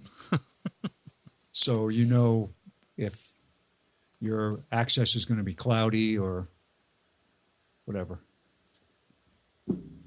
Yeah, I think cloud is just a new name on an old idea. Oh. Been out there in the. I mean, at first they had cyberspace, thin terminals or thin clients were out there for a while. Didn't really catch on that much. It was essentially a PC with no hard drive that would boot across the network. So that was kind of an early version of the cloud. But now you find that it's hybrid devices that really make the cloud work. TMS says that Staples has the Surface Pro first gen 64-bit for $549. You can get an iPad cheaper than that. Yeah, and they have the Surface or the RT version, I guess, for $299. They're unloading those. Those are the ones that never sold. But so Amnon, you said Mixler space ? Yeah, what you were saying is there? I'm playing with Mixler. Huh? You missed the earlier discussion. Yeah, I'm I did. also streaming on Mixler at the moment. I have a beta client that I'm testing, and I'm curious as to how it sounds. Several people reported that it sounds fine. I then posted a subsequent request for people to listen and see if there's any background noise. I listened on my phone, and there is some background noise. It sounds like there's a pretty bad hiss in the background. And I don't want to bring it up here while I'm streaming because things get mixed up. Okay, so you just streaming the show on Mixler also? Correct. Okay. Well, is this what is new about? Can you talk about what's new? No, it's top secret. If I told you, I'd have to kill you. Oh no, I want to leave at least till the end of the day. So never mind. Yeah. It's all it is they're coming out with a new generation of capability for Mixler, and I'm on NDA. I can't talk about it. No, They send it to me and they ask me not to say anything about it. They've added some interesting new features. A lot of times they tell you not to bring this stuff up, and then you click a few things and realize they've already posted it on a blog post. I haven't confirmed that any of this has been posted yet, so I'm not going to mention it. That's fine. That's all right. Nick? I mean, if you're a big Mixler user, some of this stuff could be really nice. The one thing I don't see here yet that I think is probably going to be a game changer for Mixler is if they ever allow you. There are two things they need to do, and there's a way around one of them. That they're really 2.5 things they need to do to really put themselves in the running for podcasters, which is not their primary market. The one thing they need to do is to be able to provide an RSS feed to your audio stored on their server that displaces things like Libsyn and some of the others. That will make them viable for what you're paying. The second thing they need to be able to do is that you need to be able to do with their service is to either A, edit the audio online so you can you can start it 5 minutes early and go in and delete the dead air ahead of your show. Mm-hmm. Or B, allow you to upload a separate show, or like record it locally, edit it, then upload it and replace it on the server like you can do with TalkShoe. Those two things actually make them pretty viable. I don't know that there is any CDN that allows you to upload a show. Actually, there is. And Bruce were here, he would tell you, TalkShoe. No, I know, TalkShoe and probably, but that's not what I call a CDN. They even provide RSS feed. Yeah, but I'm talking about from the Ustream and Bamboozer and Vaughn and all you cannot upload a file. Right. You can download a file, but you cannot upload one. I wish I could, because I could have done a whole. When I did that editing of the music, I had to restream them. That's the only way to get it back out there. Yeah, well, that's why in many ways TalkShoe is pretty amazing, because Bruce has got over 1,000 episodes he's uploaded there in full quality. And he's got a link to them and an RSS feed if he wants it. The issue, though, is we don't know whether TalkShoe is going to be here tomorrow. What do you mean full quality? You can replace the file. You don't even... If we were streaming on TalkShoe right now, we could either record it or we could not record it. If we didn't record it, we could take a local recording and upload it to TalkShoe. But what kind of quality? When you say full quality, what do you mean? 128K MP3 really? stereo, if you wanted to, sure. Click on one of Bruce's files and listen to it. No, all I remember from TalkShoe is really bad audio. That's if you record it through the TalkShoe interface, but they allow you to upload and replace that file with your own full quality. That's kind of a misnomer, but if your own MP3 file. Bruce's stuff sounds fantastic. Well, maybe we need to start doing that again.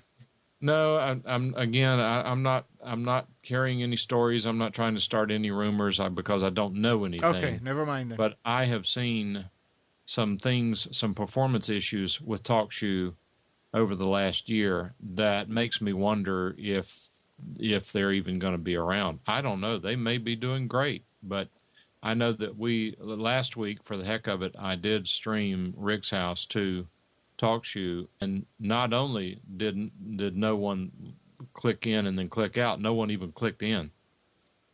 And I actually met Rick through TalkShoe. I was sitting here one day playing with TalkShoe, and I found this home improvement radio show. I clicked on it, and Rick was streaming it through the radio station down in Palm.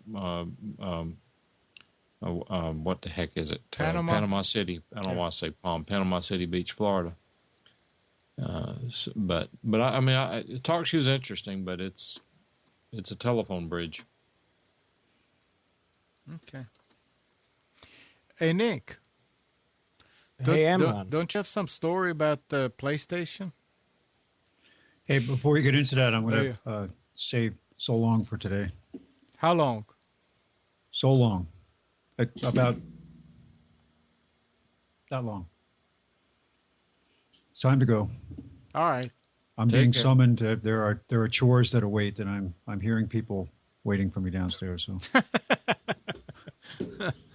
All right.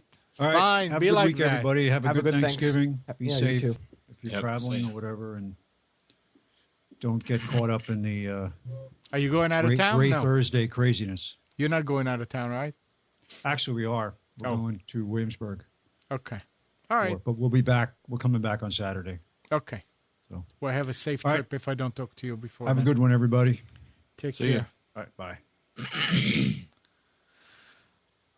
All right. So now we'll have to do this, and then we'll Who have... is Mike Rowe? Microsoft. No. Not that guy. No, I don't know. Mike Rowe, is he the guy who does the Ford commercials? I don't know. Never heard the name. All right, chat room. Who is Mike Rowe? I've heard his name mentioned 2 or 3 times in the last 3 days. And I'm looking at him. He looks familiar. Oh, let me go. Is it just ROW? Tim says he's the guy. I guess he's saying yes to the guy who does the Ford commercials. That's the Ford guy. Okay. I think he also is this the Dirty Jobs guy too? Is that him? I think That's him what too. Tim says. I don't know. What is Dirty Jobs? Is that a TV show? Yeah, I think it's the TV show. The TV show where the guy goes to these like extremely like the sewer cleaner guy. I don't know.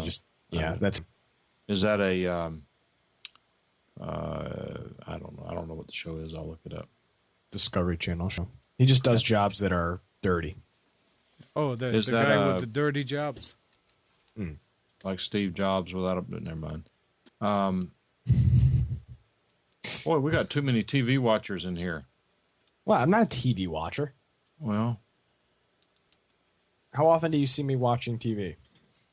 I don't really see you doing anything but being online all the time. Well, there you go. I don't have enough time to watch TV. Okay. So, Nick, what was that story about the PlayStation having problems? Yeah, the PlayStation's got a bug. I heard you talking about when you got the Xbox. I really don't. I don't want to bring it up because Okay. every single time I bring stories up, I get called a Microsoft fanboy. By And that who? bothers you? No, but I bring up that Sony's got an issue, and it's you hate Sony. Well, who cares? You love Who cares Microsoft. what? Who cares? I think it could be useful information because if someone here, do you think the bug will be solved? How will the bug be solved? With a firmware download? Well, I believe the bug, is just in the early releases of the console. It's very limited to people that got it early, like tech sites and people that won the contests to get it early. It's just an issue with the console being bricked out of the box. There's just a blue flashing indicator. The HDMI port doesn't work. and it's how are nothing they too fixing extreme. that? With a firmware flash? Oh, it's a new console. The HDMI port is broken. Ouch. So you have to take it back and get a new one? Yeah. Wow. But I mean, the Xbox has got issues too. There's issues with the disk drive. It's just eating disks and then spitting them back out. But I mean, there's a failure rate with all this stuff. I mean, they're producing how many millions? Microsoft and Sony both sold 1 million consoles in the first 24 hours. So, a few consoles with issues is good in my book. And what was that thing you were talking about? Well, at least the Xbox stayed up for 24 hours, or Yeah, Sony's online service is much inferior to Xbox's, as I mentioned before, and Sony's online the service. network. Yeah, Sony's OnLive network, PlayStation Network, was just hammered in the first 24 hours. People couldn't get on. People couldn't do the update. And Microsoft's was perfectly fine. I got home at 1 a.m., did my update, took about 10 minutes, signed in, did a little playing around with the system, and then went to bed without an issue. Nice. Tim's saying Microsoft fanboy better than an Apple fanboy. Well, I see that's not accurate. No. Microsoft fanboys are annoying too. No, you're not. absolutely. I mean, from what I know, Nick, and we talk almost every day, Nick is not a Microsoft fanboy. I'm not I either. don't think I am. No. I use what works. Yep. I really don't. I use Linux, for God's sakes. I'm You know, definitely not a I don't know Microsoft fan. anybody. I don't know a Microsoft. I know a lot of Mac fanboys, Apple fanboys, but I don't know anybody who is Microsoft. And it just, if you mention the two in one sentence, they're just going to get upset and offended by you. You know, but do it with an Apple? Jeez. Yeah, I mean, I stick behind Microsoft because I believe in what they're providing, but I wouldn't call myself a fanboy. Yep. Who I run cares? Linux. Don't worry about it. You can call me anything you want as long as you pay me. And talking about Microsoft and, not Microsoft, but Apple, after 3 days of deliberations, a jury has ordered Samsung to pay $290 million to Apple for infringement of several of its patents in multiple Samsung smartphones and tablets. The verdict is the second victory that's how they put it, the second victory for Apple in its multi-year patent fight against Samsung in the U.S. District Court for the Northern District of California.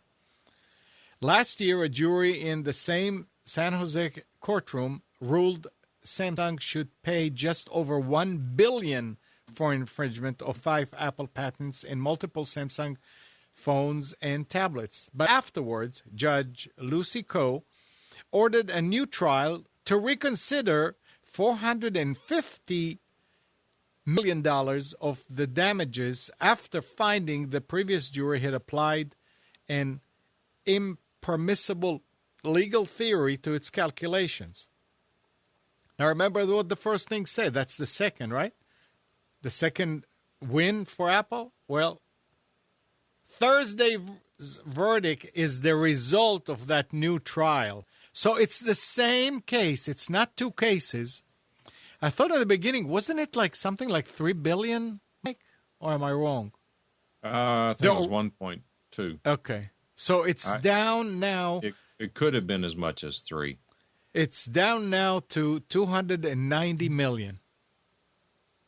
I don't know. You have to be careful because these reporters are very lazy and very sloppy in their reporting. I'd have to do some secondary research. Well, I would think that when you say a jury has ordered Samsung to pay $200 million.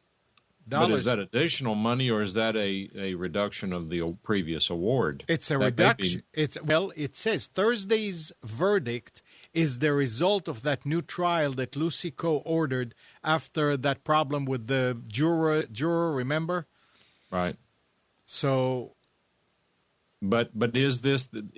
I mean, I don't want to get into the legal side of it, but is it the same case where they won over $1 billion? I mean, and the reason I ask is this: I would think that if they, I didn't know they were retrying the case for starters, and second, if they reduce the reward from over $1 billion to $300 million, you'd think that would be all over the news. I haven't even heard this until you're reading it now.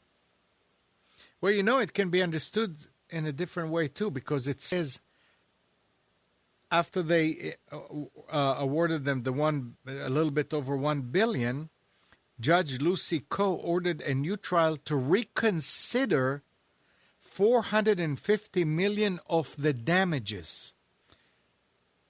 So, well, that's right. Now that could be part of the same trial. That can definitely be part of the same. Yeah, but this sounds like to reconsider only $450 million of the $1 billion, not the whole thing, but $450 million of the damages. So those numbers don't add up. So no, it doesn't. You're right. Now that you said that, and I'm reading it again, to reconsider $450 million of the damages after finding the previous jury had applied an impermissible legal theory.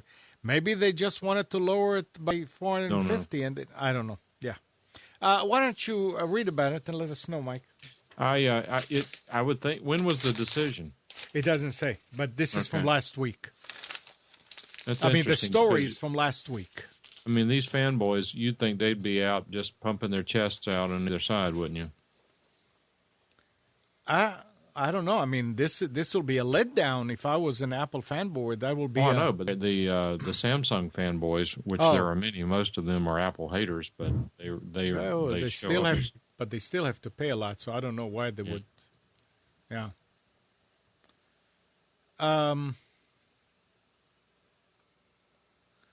Users of Silverlight, Microsoft's answer to Adobe Flash, are in danger of having malware installed on their computers and being none the wiser as an exploit for a critical vulnerability in the app framework has been added to the Angler exploit kit.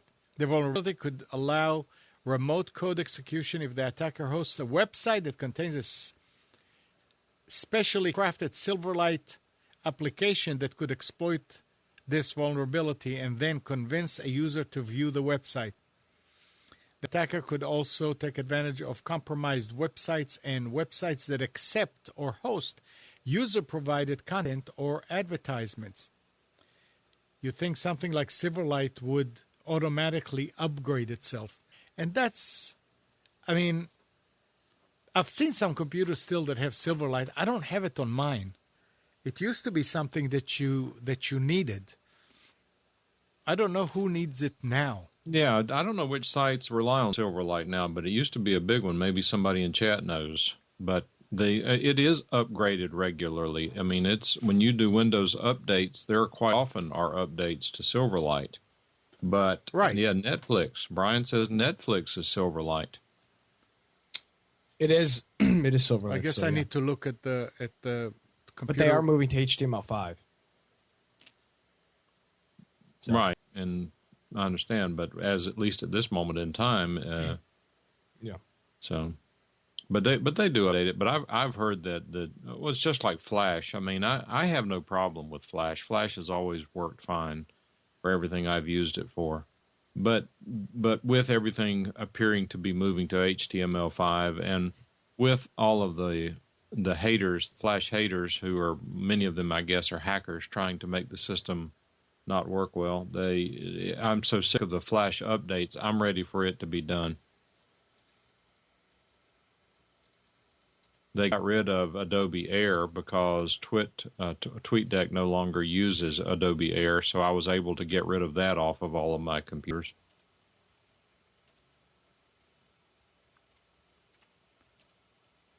Just don't need all these things running in the background. Need something that's clean. And I imagine, if you think about it, when you look at Silverlight and Flash and all these things, if we're going to mobile phones as computers, if we're going to Chromebooks and things of that nature, we don't need to have all these local clients and whatever these back-end processors and things are. And there's something else that's coming up.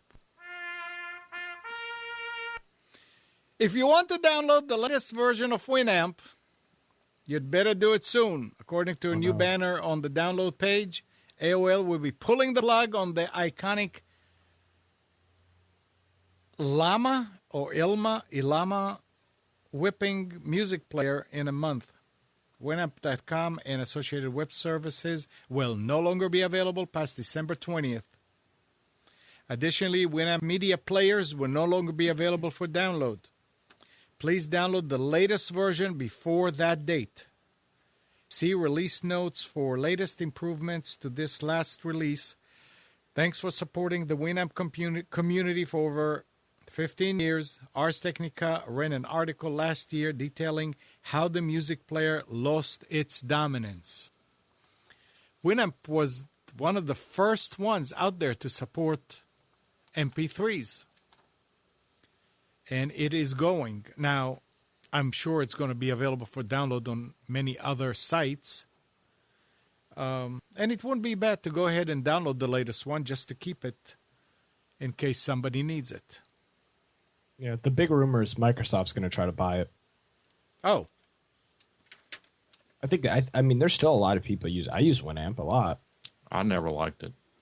I never really used it. It seems like it was too complicated to do anything. See, I use it for Shoutcast, the Shoutcast music stream. That's what I use it for. So I don't actually use it for. I think you have to, don't you? No. I thought Shoutcast always used. Well, Shoutcast is very tied into Winamp, and that's another question a lot of people have.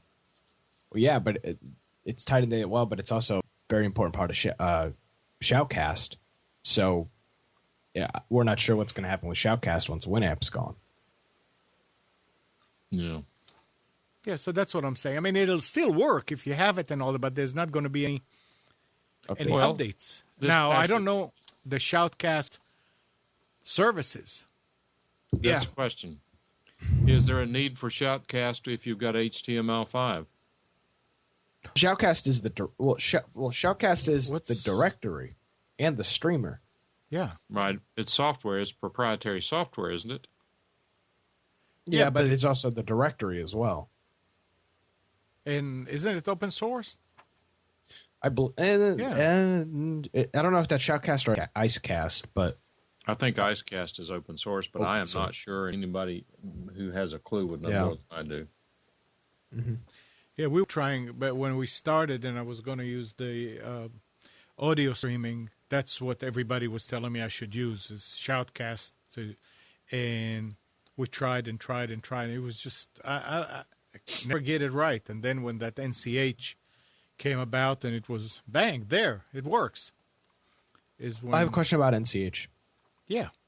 I'm doing work for a client. He's looking to host an audio-only stream. Yeah. Is NCH the best option to do it?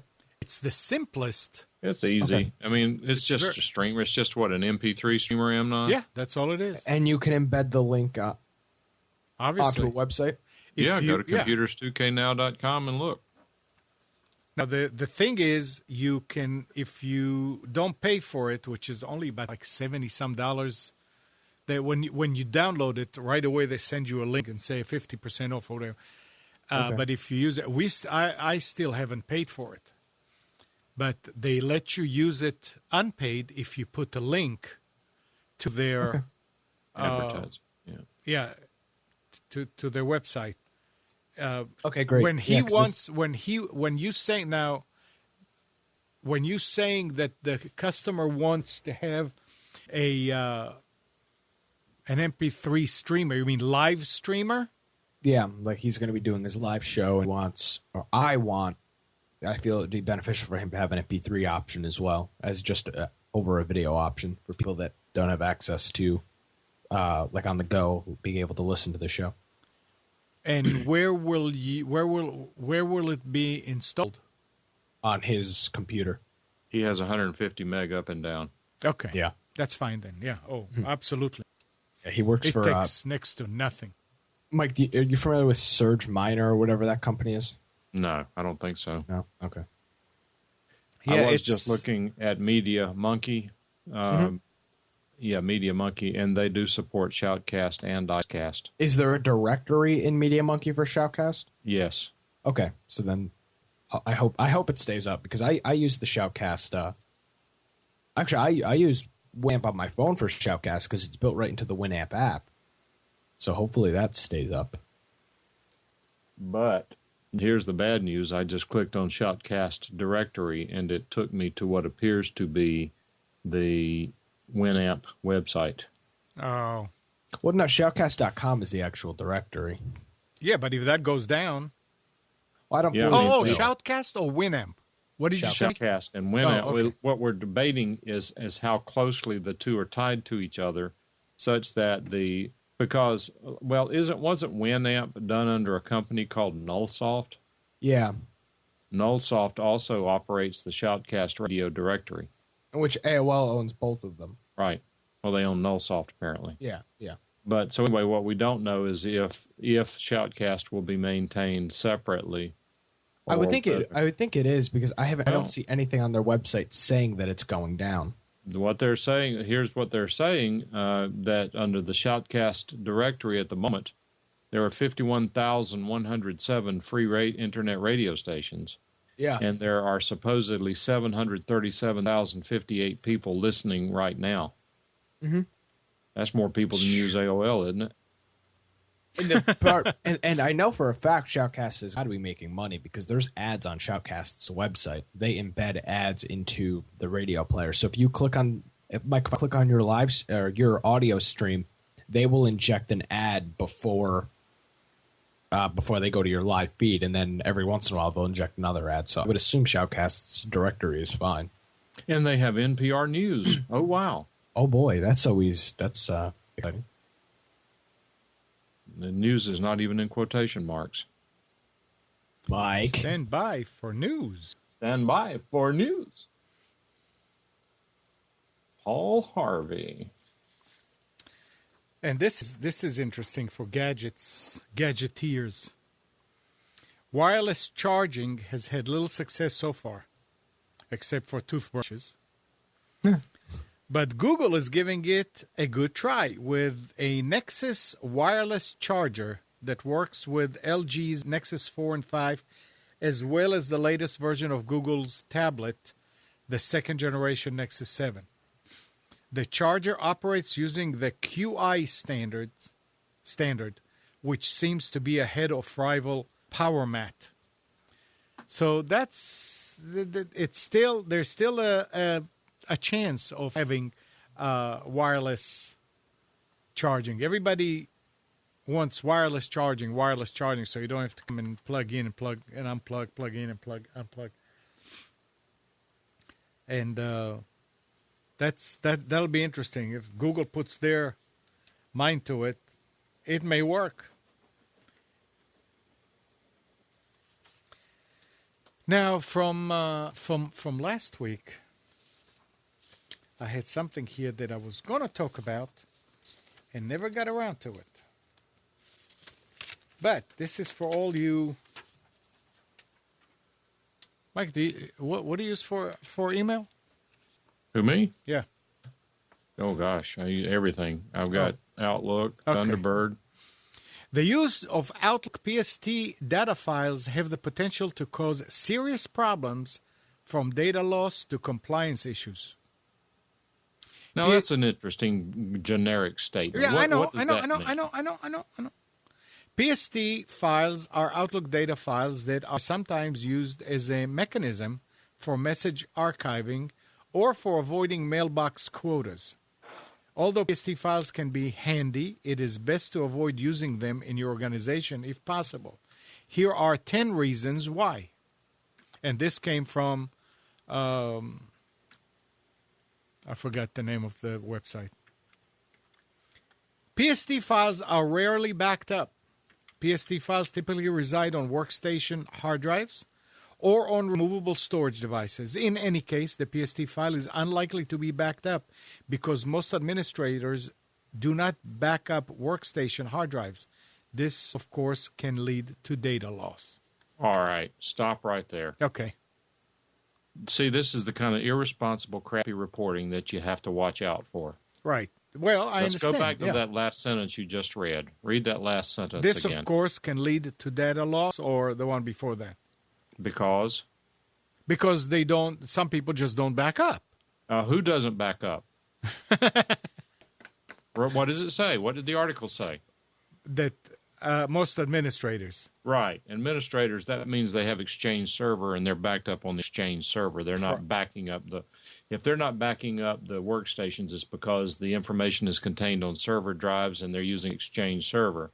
If there is an administrator that is allowing people to use POP email on their workstations and not backing it up, they deserve to lose it. Right. And they deserve to lose their job. They're not really administrators. Correct. There may be, and the number two is there may be a compliance issue. Every organization has sensitive data that they do not want leaked to the public. Sometimes this data is company confidential. And in other cases, there may be regulatory issues describing the proper handling of the data. In either case, the use of PST files makes it far too easy for sensitive data to walk out the door.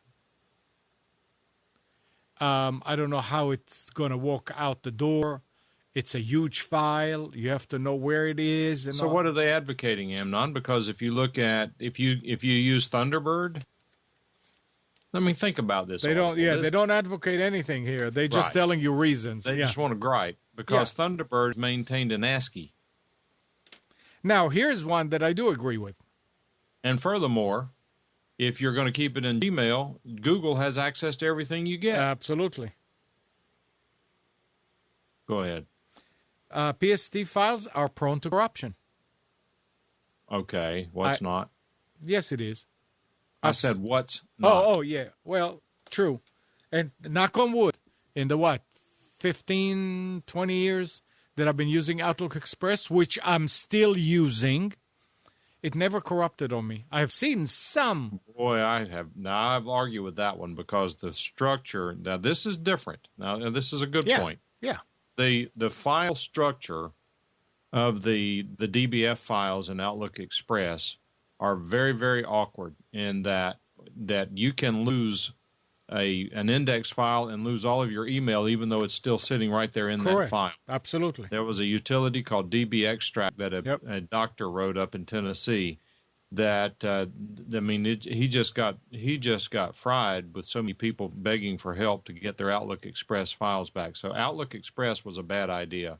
It worked well when it worked, but when it crashed, it was garbage. I'm still using it and never had a problem. Knock on wood. And I hope you never do. Yeah. Well, I'm backing up all over the place, so I understand. But it says one of the big problems with PST files is that they are prone to corruption. The original PST file format had a 2 gigabyte size limit, and corruption would occur if the file grew beyond its limit. Modern PST files are less prone to corruption, but can still be problematic. This is especially true for PST files that are stored in locations where they might be accessed by more than one user at a time. I didn't know that was possible. It is possible, and it's really stupid, and if you do that, you deserve to lose your email. Yeah, I didn't know that it's possible for two So here we're talking about people who know enough about the PST file to relocate it to a common server file to try to access it by multiple users, which is totally outside of the permissible use for Outlook. It is not a multi-user system. No, it's not. Then number 4 is they make e-discovery more difficult. I don't know what Who e-discovery. cares? Electronic discovery for litigation. Network-connected PSTs are not supported. It was previously stated now look that back PST... at the one that's two above that in multiple places. And then in his own article, he says it's not supported. That's true. It is not Exchange Server. It is Outlook email client. Right. They are often stored on workstation hard drives or removable media and therefore do not tend to be backed up. Unfortunately, however, Microsoft does not support storing active PST files on network shares. Placing an active PST file on network share increases the odds that the file will become corrupted. At least that's what Microsoft has always preached. I agree with that. That's true. So what? PST files are local to a device. Today, it is common for users to access mailboxes from a variety of devices. Yeah, you cannot do that. Absolutely. No, that's why you have to have IMAP. Yep. PST files only work with Outlook. Another disadvantage to using PST files is that they only work with Outlook. Mobile devices... Yes, no. You can import a PST file into Thunderbird. Yep. Now, it will not natively work with the PST file, but you can get the data out of it. It says here that mobile devices that attach to Exchange mailboxes using Active Sync cannot open PST files. Similarly, Outlook web app does not include any support for PST files. That's ignorant.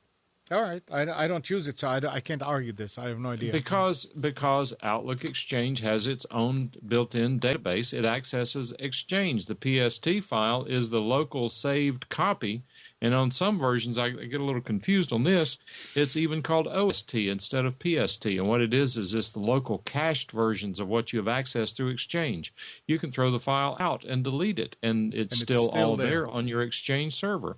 I mean, this is clearly a low information writer. PST files can be used to circumvent message lifecycle management policies. I don't know anything about that. I have no idea what that means. Shared PSTs are problematic. Well, you already said that. Twice. PST files increase the cost of doing business. Disagree.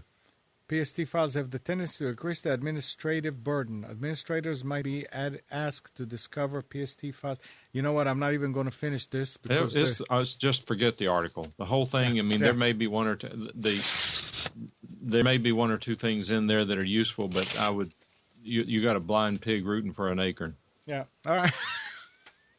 I mean, that's just totally irresponsible. Really? Really? That's just typical lazy writing. Oh. And that none of that was me being a Microsoft fanboy. No. I'm sure. Or defending the PST files. I just happen to have worked with them for the last 15 years or whatever period of time they've been out, and they have their issues, as does any other system. And I have dealt with the 2 gigabyte limit, even to the point that I had to use a utility to brute force chop off the end of a PST file, where a guy lost a certain amount of his email, but that was his own fault. He should not have run his file to the 2 gigabyte limit. And that 2 gigabyte limit has been gone since Outlook 2003. Right. So 10 years it's been gone. Really.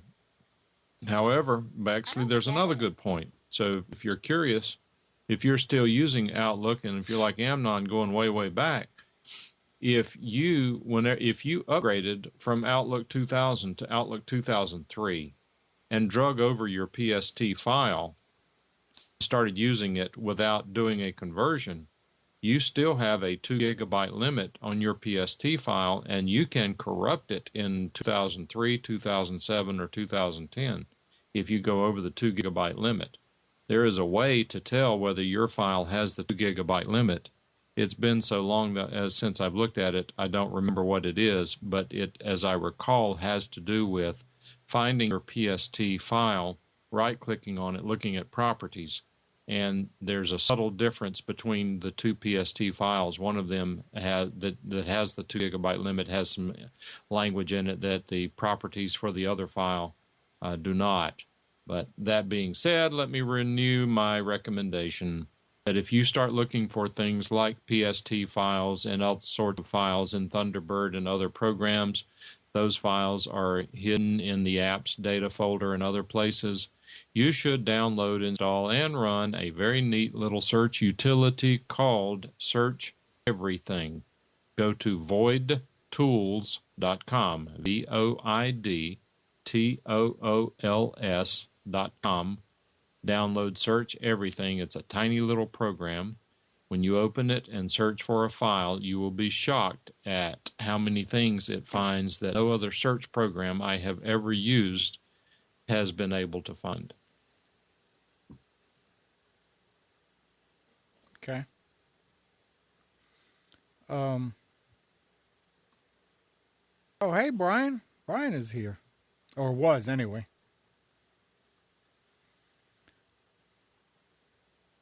And what's the thing about Roku 3 and Roku 2? Savage Pagan says ESPN is coming to Roku 3, and I asked about what about Roku 2, not because I care about ESPN, which I don't, but why would there be a distinction between Roku 2 and Roku 3? Nick? No, I don't believe that that's correct. The Roku App Store is the Roku App Store. There's not really a distinction. I mean, there could be a chance, but for the most part, they don't accept apps that just run on Roku 3. But for anyone considering who I don't know if you can still buy a Roku 2 anyway, but if you're going to buy a Roku, get a 3 because it has the remote control with the headphone jack, and that is the greatest invention of the last 2 or 3 years, in my opinion. And the Bluetooth remote too. I mean, that's the other. Screw IR. Bluetooth's the way to go with remote, man. Yeah, boy, howdy. I wish they would all do it. I guess the only people that would need a Roku 2 would be people like Nick. I mean, in addition to Roku 3, in order to test the stuff. I mean, if you don't want to spend $100 too. I mean, the Roku 2 is a great option. You can get it for $60, $70. It will play every app. It'll use every app that the Roku 3 has. And it's got HDMI. What was the situation back then when you got the Roku 2? It had something to do with SD. Or the XS or something? Yeah, I had to. There was a good reason.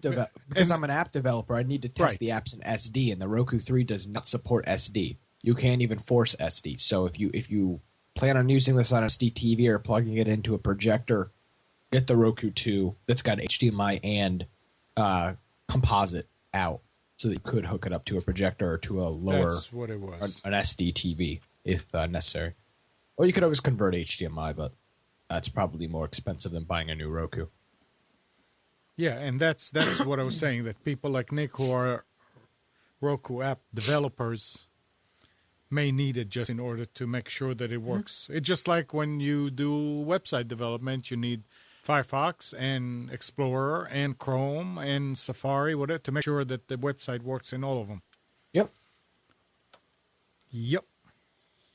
By the way, Spencer was asking about which video capture card he should buy to, what was it, is this to convert videos? Is that what he wanted to do? He wanted to take VHS to take it and digitize it.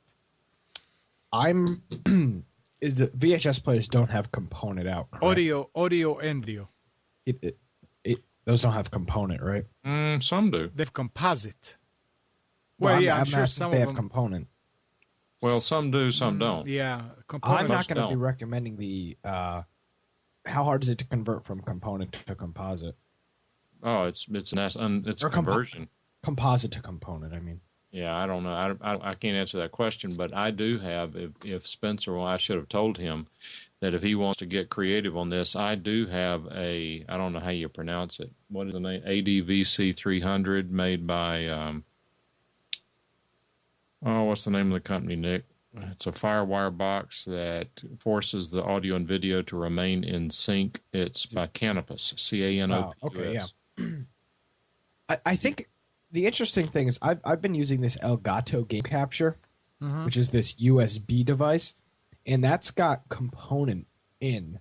And I would normally recommend the AverMedia card, but you have to have it hooked up to a computer, to a desktop. You can't run unless you're going to bring your desktop computer into your living room to convert the thing or bring the VHS player up to your office. I would recommend this Elgato. It's got HDMI and component in. So if you want to do something like converting tapes or DVDs or taking stuff off your cable box, that's what I would recommend. Just because you don't have to, you can just plug it into any Mac or PC, even a low power dual core PC, and just record right through the device, which is kind of cool.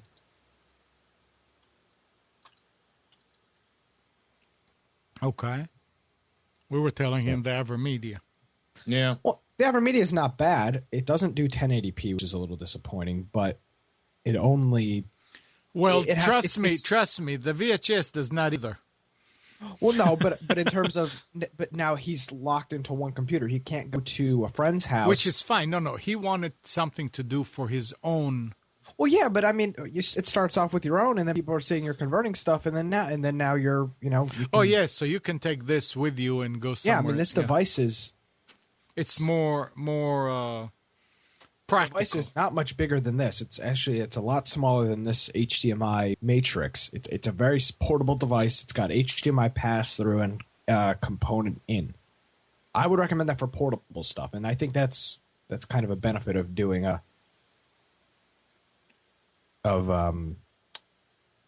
doing it this way, is that you've got the portable functionality of it, unlike with the AverMedia, which is it locked to your desktop. There's nothing you can do.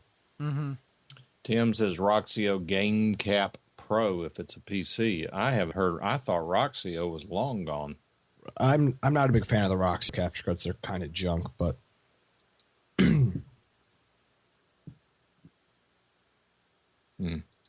Roxio has been known to screw people in the past. Oh, you're just a hater. Well, no, they came out with a capture card that was called the Roxio. They came out with some HD capture card, and the thing only supported like 480p. That's interesting. Yeah, let me see if I can find it. Yeah, here it is. This one, I think this is it right here.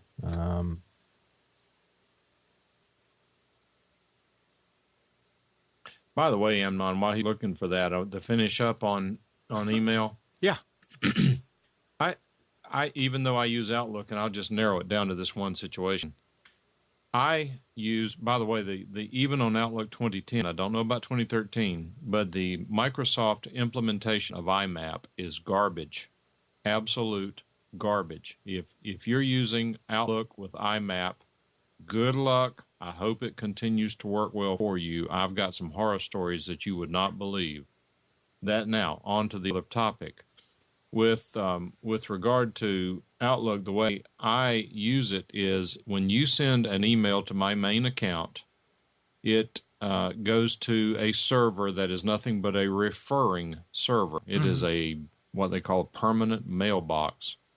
When that email hits that server, it goes to wherever I redirect it. My email address is simply an alias. It is not a real email box. And I actually, when it hits that referrer, it goes to two mailboxes. One that I rarely look into, it's just a safety, and the other is the main one that I get my email out of. It actually goes to three because I use the third one for my accessing it by my phone. But my main box that it goes to is a Gmail account. And the reason it goes to a Gmail account is two. There are two reasons.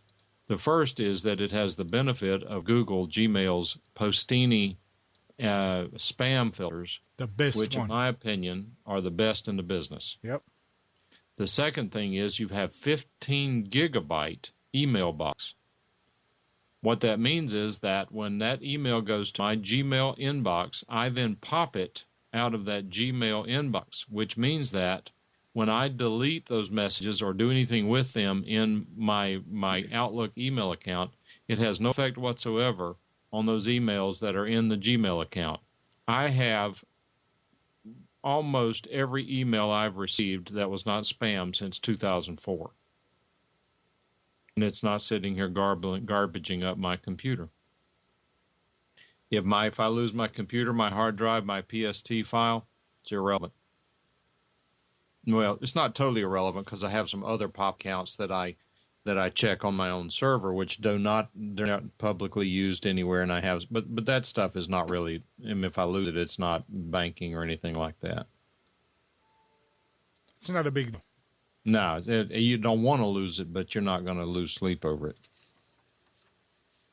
And I do advocate for a lot of people and have set up a lot of people's email accounts to use the Gmail as their inbox because of the spam filter.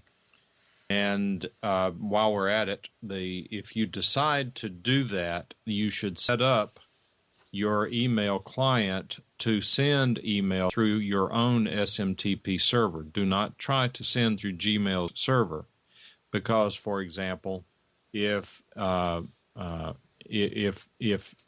to send through the Gmail SMTP server, then whenever I responded, you send an email to mike@myemailaddress.com. When I get it, it actually is coming in through a Gmail account called mikesemail@gmail.com or whatever it is.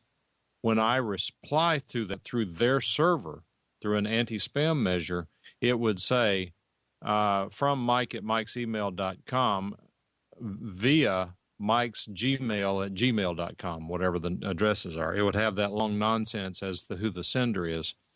If I send it through my own SMTP server, instead of sending it through the Gmail server, it just says from mike@myemail.com. I need to get that set up because that's the issue I have. Is I give people nick@craigdigitaldesigns.com, but I respond through craigdigitaldesigns@gmail.com. Yeah. Well, all you need to do is move it to your own ISP. Your own server, just use that SMTP server, and that goes away. The disadvantage of doing that now is you do not have copies of all of your sent emails in your Gmail account. Okay, that might be an issue then. Because I look at sent emails, I look at email conversations on my phone through the Gmail web app. Right. Okay. Well, it's like Mike Myers says that the Google Apps takes care of that because you actually move your domain for email. You actually set them up under your DNS to handle your POP account and IMAP account at Google Apps, but now you have to pay for it. Actually, somebody told me, I'm not sure who it was, I think it was Brian, said that if you have a Google Apps account, you can put multiple domains on it. So if someone has a 50 account Google Apps account, that they can add your domain on it and give you an email box there and solve the problem. But I'm not sure about that. I've never done that. That's pretty cool. But I've got a Google Apps account under my own, and I'm not really using it. But this was the time last year, I think it was, or 2 years ago, when they decided to start charging for it. I was going to use my Christmas break to move 2 people over to it because it's a perfect solution. And unfortunately, they started charging for it, as I recall, on about the 16th of December, the week before I had time. So Mike Myers knows how to set it all up. And you can, and in fact, Nick, if you get with Mike and learn how to do it, I'll give you the credentials for my Google Apps account, and you can go and set it up under that if you want to. And that way you can learn how to work it and you can show me, because I don't want to spend time on it right now. That'd be cool. I appreciate it. Okay, so the issue with the Roxio is about 2 years ago, they released a capture card called the Roxio Game Cap. And this has a component. It does component pass-through, but it only records at 480p. So it marketed itself as an HD capture card because it had HD inputs. It only had a component. Which is it's the 3 video, 2 audio plugs. Yeah. It's the big cord with the 5 RCA connectors on it. Which is HD. Component is HD. This device, SD or HD. It's HD capable. Yeah, most people use component for HD, but this device only recorded at 480p. So that for me was like, well, I mean, they tricked you into buying this device. It had component cables. You think, okay, great. This will record my Xbox at 720p. Get it, will only record at 480. So Roxio kind of screwed a lot of people there, and I think destroyed their business because of it. Yeah, we'll send it back. Well, I never bought one, but I contemplated it. Okay. Yeah, that's a problem. Yeah. All right. The other thing I was going to mention is that Google has rolled out their help outs function over the last few weeks. Ooh. And the way you get to that is helpouts.google.com. When you go there, it says what do you want help with on Browse Helpouts. One of they've got the options are art and music, computers and electronics, cooking, education and careers, fashion and beauty, fitness and nutrition, health, and home and garden. And believe it or not, there are quite a few people there now who are providing help for free. The objective of help outs is that you can pay someone to help you with a problem, and the people who participate can charge whatever they want to charge. Google is not setting the price. They get to keep 20% of the money. If you go, for example, into computers and electronics, the first one that pops up is a guy named Hugh Conway, who will help you with your Windows problems. And if he says available for live help now, if you click on that, if he's in front of his computer, he will go into a Google Hangout with you and help you with your Windows problem for free. A guy below him, Chris Hubble, computer and technology advice from a geek. Free. Next time available, his next appointment available is November 25th at 11 a.m. He's had 118 reviews so far. Here's a guy, Jeffrey Hellman, who's had 104 reviews so far. He's offering for free, but he's not available till November 27th. PC software support from Know How, which I thought that violated Google's terms of service to use a fictitious name. Software issues with your PC. He's had 32 people review his help, and it's free. It doesn't say whether he's available now or what. Some of this I don't understand yet. Here I don't understand. Here's a guy, Keenan Jones, who provides Apple product support, and 55 people have participated. I mean, not everyone leaves a review, but 55 people have asked for help with an Apple product. I don't understand that. I thought they just worked. One below him, Nicola Minichelio, has had 101 people get Apple Mac and mobile devices support. And these are free. Here's a guy, Adrian Sandhu, who provides networking, system operator, developer operator support. He provides help for free. He's helped of 44 people who have left reviews. Using technology in the classroom. Justin Talmadge, free help, available right now.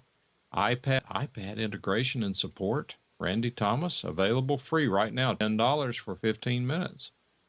And it goes on. And the reason I'm bringing it up is because they sent me an invitation. And I filled it out and went through the process. And so I have an offering on it as well. And I provide support. I've only had 2 calls, provide audio help for podcasting and internet broadcasting, but I haven't been on a whole lot of time lately. I've got another one coming up, a guy who wants to do it, and I'm providing it for free. And as long as it doesn't get to be a problem, I'll continue to do it for free. But if it gets to be too much, if it grows, because very few people have heard about this service actually. If it continues to grow and start getting too many requests, I'll start charging for it, and that'll get rid of most of them. So these are Google sanctioned people, right? Yes, you have to go through an interview with Google to be approved to be on the offering. And apparently, I was going to tell you, Nick, that I was talking with someone somewhere who requested, he was in Ray Ortega's, where was it? I don't know. I spend too much time online. One of the shows or hangouts I was on, a guy requested an invitation code from Google, and he got it. I requested a bunch of times, and I still didn't get it. Well, where do you request it? On their website. Right on the front page, it says, would like to offer help out, request an invitation code. Well, he gave me an email address that he used to send his request. And if I can find it, I'll give it to you. He said it's possible. Yeah, I just submitted something through their website. Like I just sent a contact them email. But I haven't heard of anyone getting one that way. Yeah, I'd be very interested. I don't know if I still have the guy's email address. I probably have it somewhere here. I'm sure I wrote it down. But somehow they selected me, and it's not because of any reason except, here it is. I got it. I'll send it to you. Great. But it'd be curious to see if anything happens. He said the guy may have moved into something else. Well, maybe he'll forward it to you or something. I don't know. All right. Yeah. So what? No, are you done talking about that? Yeah. Okay. Yeah. So what do you guys think about using Windows Live Mail? The application? Yeah. It's fine. What is it? Isn't it? Well, I don't know. But, Windows Live Mail is more like Outlook. I've never really looked to see if it has individual mailboxes or is it I've used it in the past. Yeah, I mean, I'm using it here whenever I check mail for every 2 months on this machine. But no, but Brian, I mean, the question is, what do you think about using Windows Live Mail versus Outlook Express?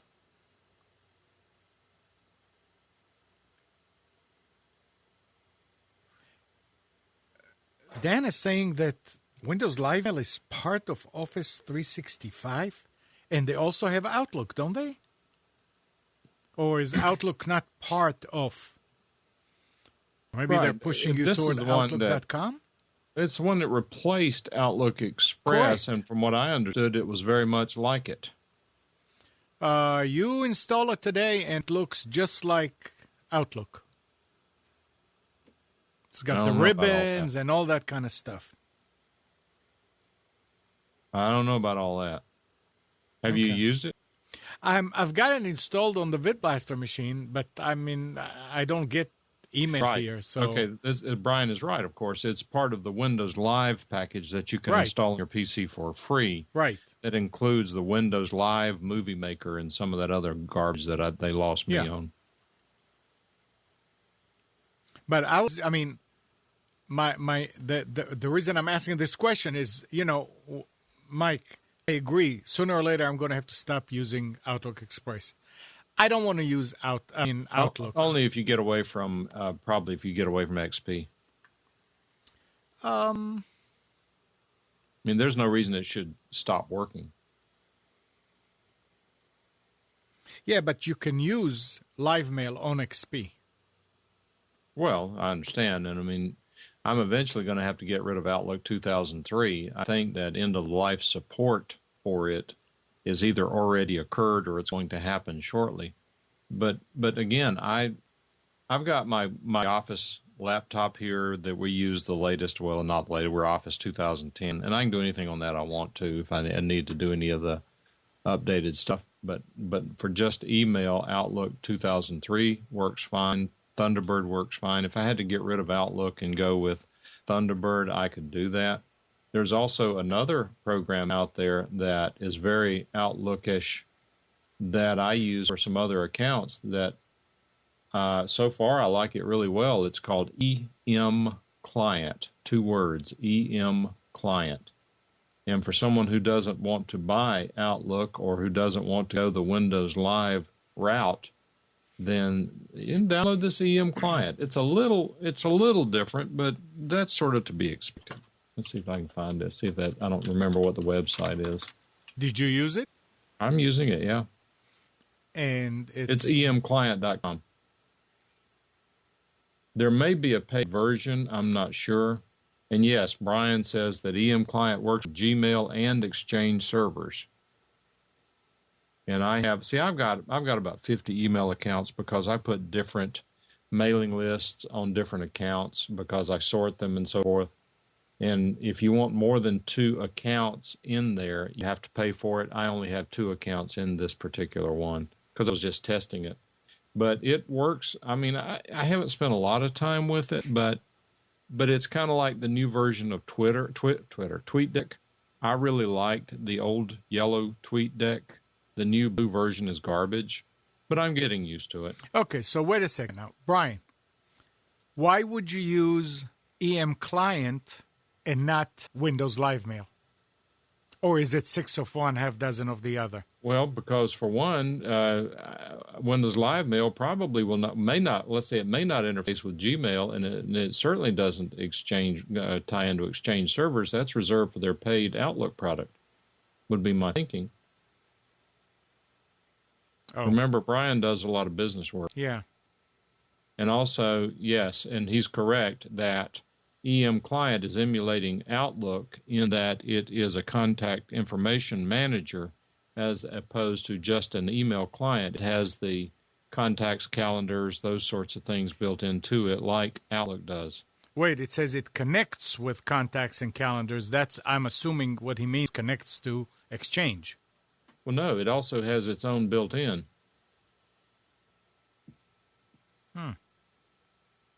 I'm starting it up now. One thing I don't like about it is it takes a while to start up. On Google and Exchange. Yeah, he means it connects with contacts and calendars on Google and Exchange. Right, but I'm opening it up as I know, as I recall. I believe it has its own calendar built in as well, in that it's a personal information manager, which is what Outlook 2003, I think, or Outlook was billed as. But it does take a while to open. Let's see, tools, contacts, rules, categories, settings, accounts, operations. Yes, it has a calendar built in. It has a task manager built in. It has a contacts, which is an address book, which everything has. And then it also has something called widgets. So it's designed to be an alternative to Outlook. And and if Brian's using it and happy with it, then it obviously is working well. And what does it cost more than 2 accounts? Do you know? Does it say there? I think it was like $50, I think. Well, that's less than Outlook. Yeah. Yeah, Charles, only 2 accounts with the free version. But the good news is that you can take it in $99 lifetime. So, I mean, if you like it, that's a bargain. If you don't like it, don't go more than the free version. I'm using the free version. Interesting. See, and it works well. Learn something every day. One of the things I don't like about it is that on the rules, apparently, unless I have something set up wrong, it downloads everything into the inbox and then runs the rule on the inbox. So you could get 100 emails that download into your inbox. Then by the time you have it sorted into the various folders, you might end up with 10. No big deal. That's when you first downloads it first and then sorts it? It downloads it into everything, downloads it before it sorts it. But it downloads it into the inbox and then runs the rule itself on the inbox. As opposed to, and maybe they all do that, but it seems like to me in Outlook that when Outlook downloads an email, it runs the rule on that email immediately. This one does it as a batch. Right, and Outlook Express does the same thing. It runs it on the email as when it comes in. And Brian says he thinks that there is a setting that can tell it to run rules on every folder. And again, it may be fine. I'm not even going to spend the time to research this because I don't care. It's just something I observed as a difference. Interesting. Very interesting.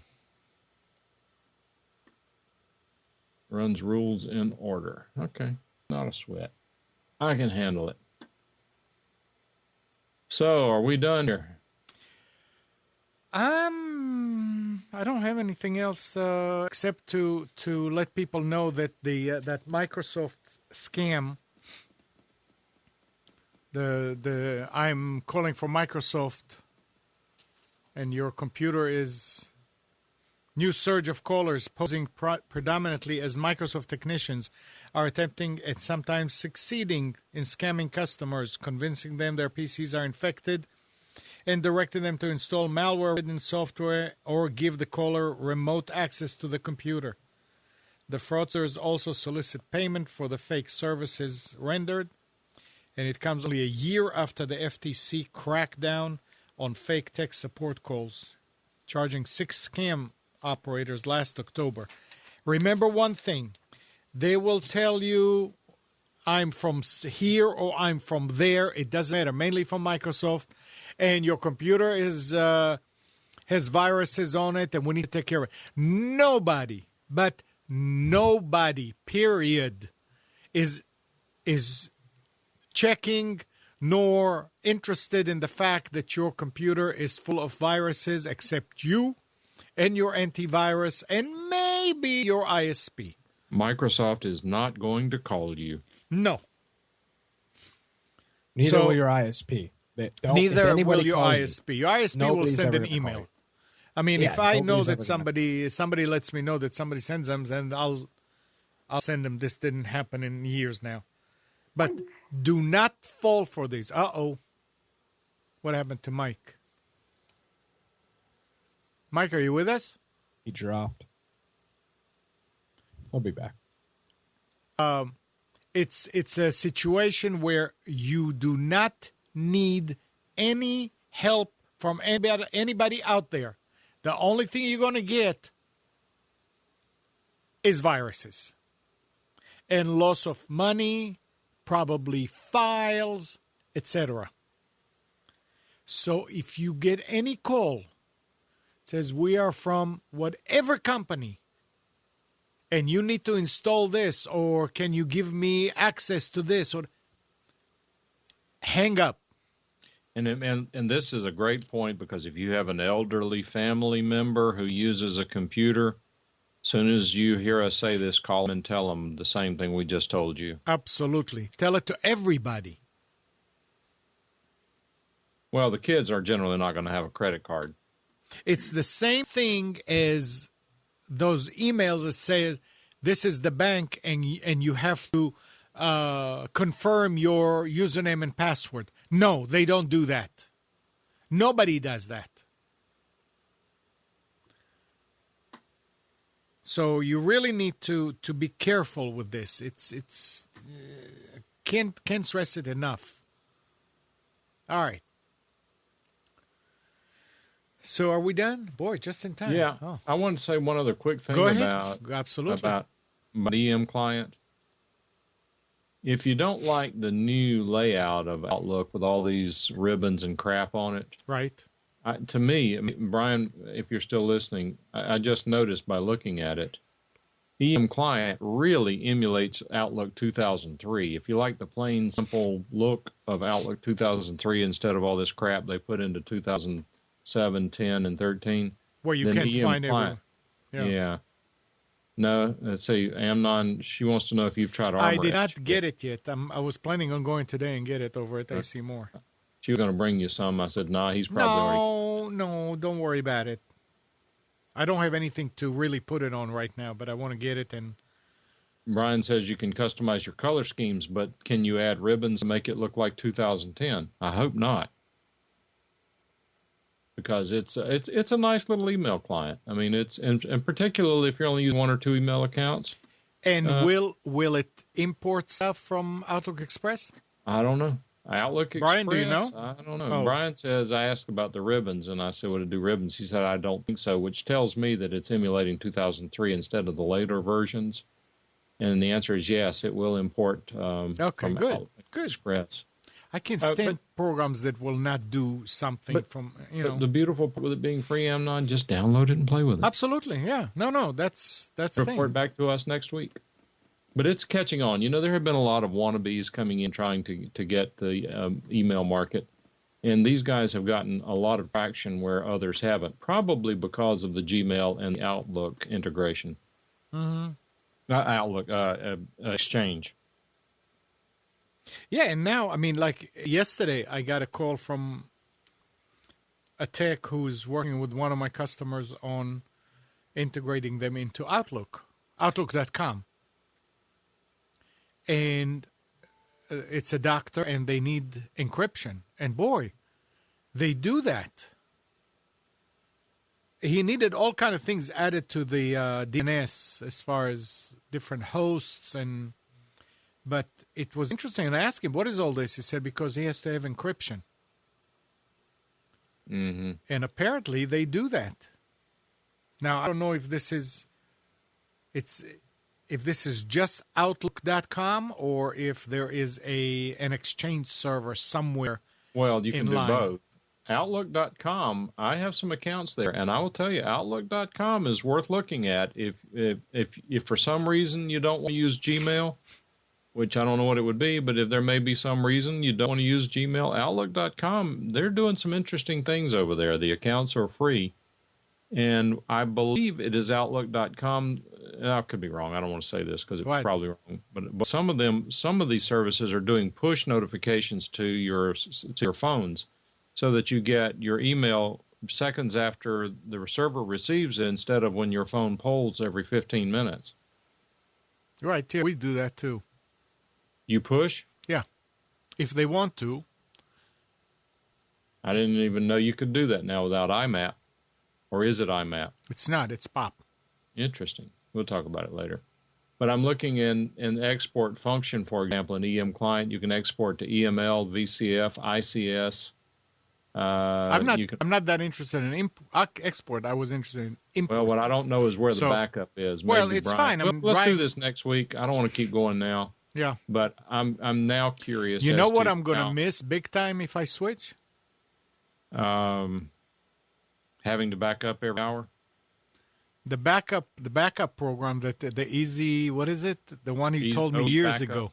OE backup. Yep. Yeah. Which works great. Oh, it's flawless. Yep.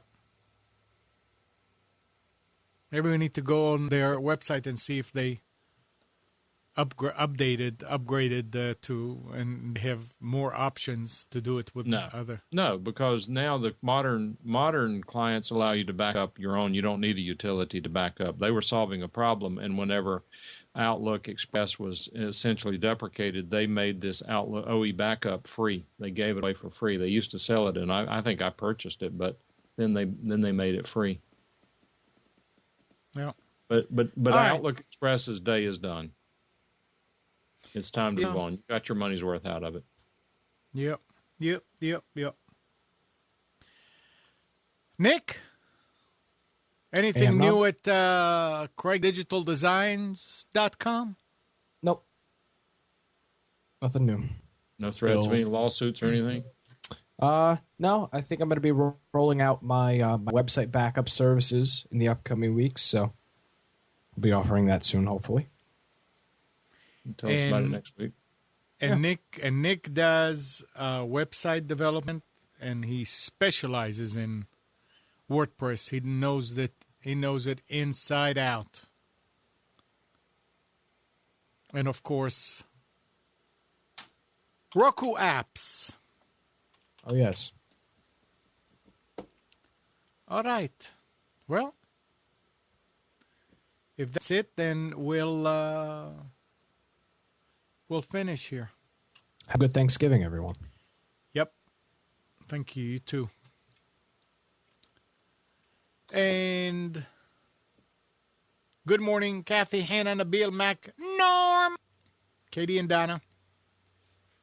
Thank you for tuning to Computers 2K Now. We hope you enjoyed and maybe learned something from our time together.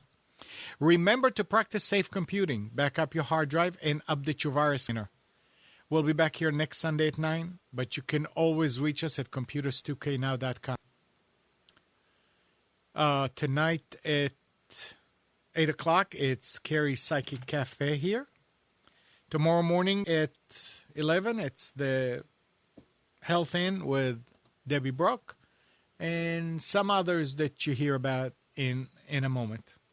So again, have a happy Thanksgiving, everybody. Be careful. Be safe. Bye-bye.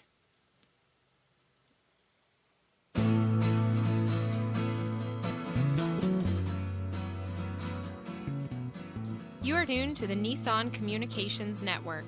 Our weekly lineup of call-in programs includes Computers 2K Now with Amnon Nissan, Sundays, 9 a.m. till noon.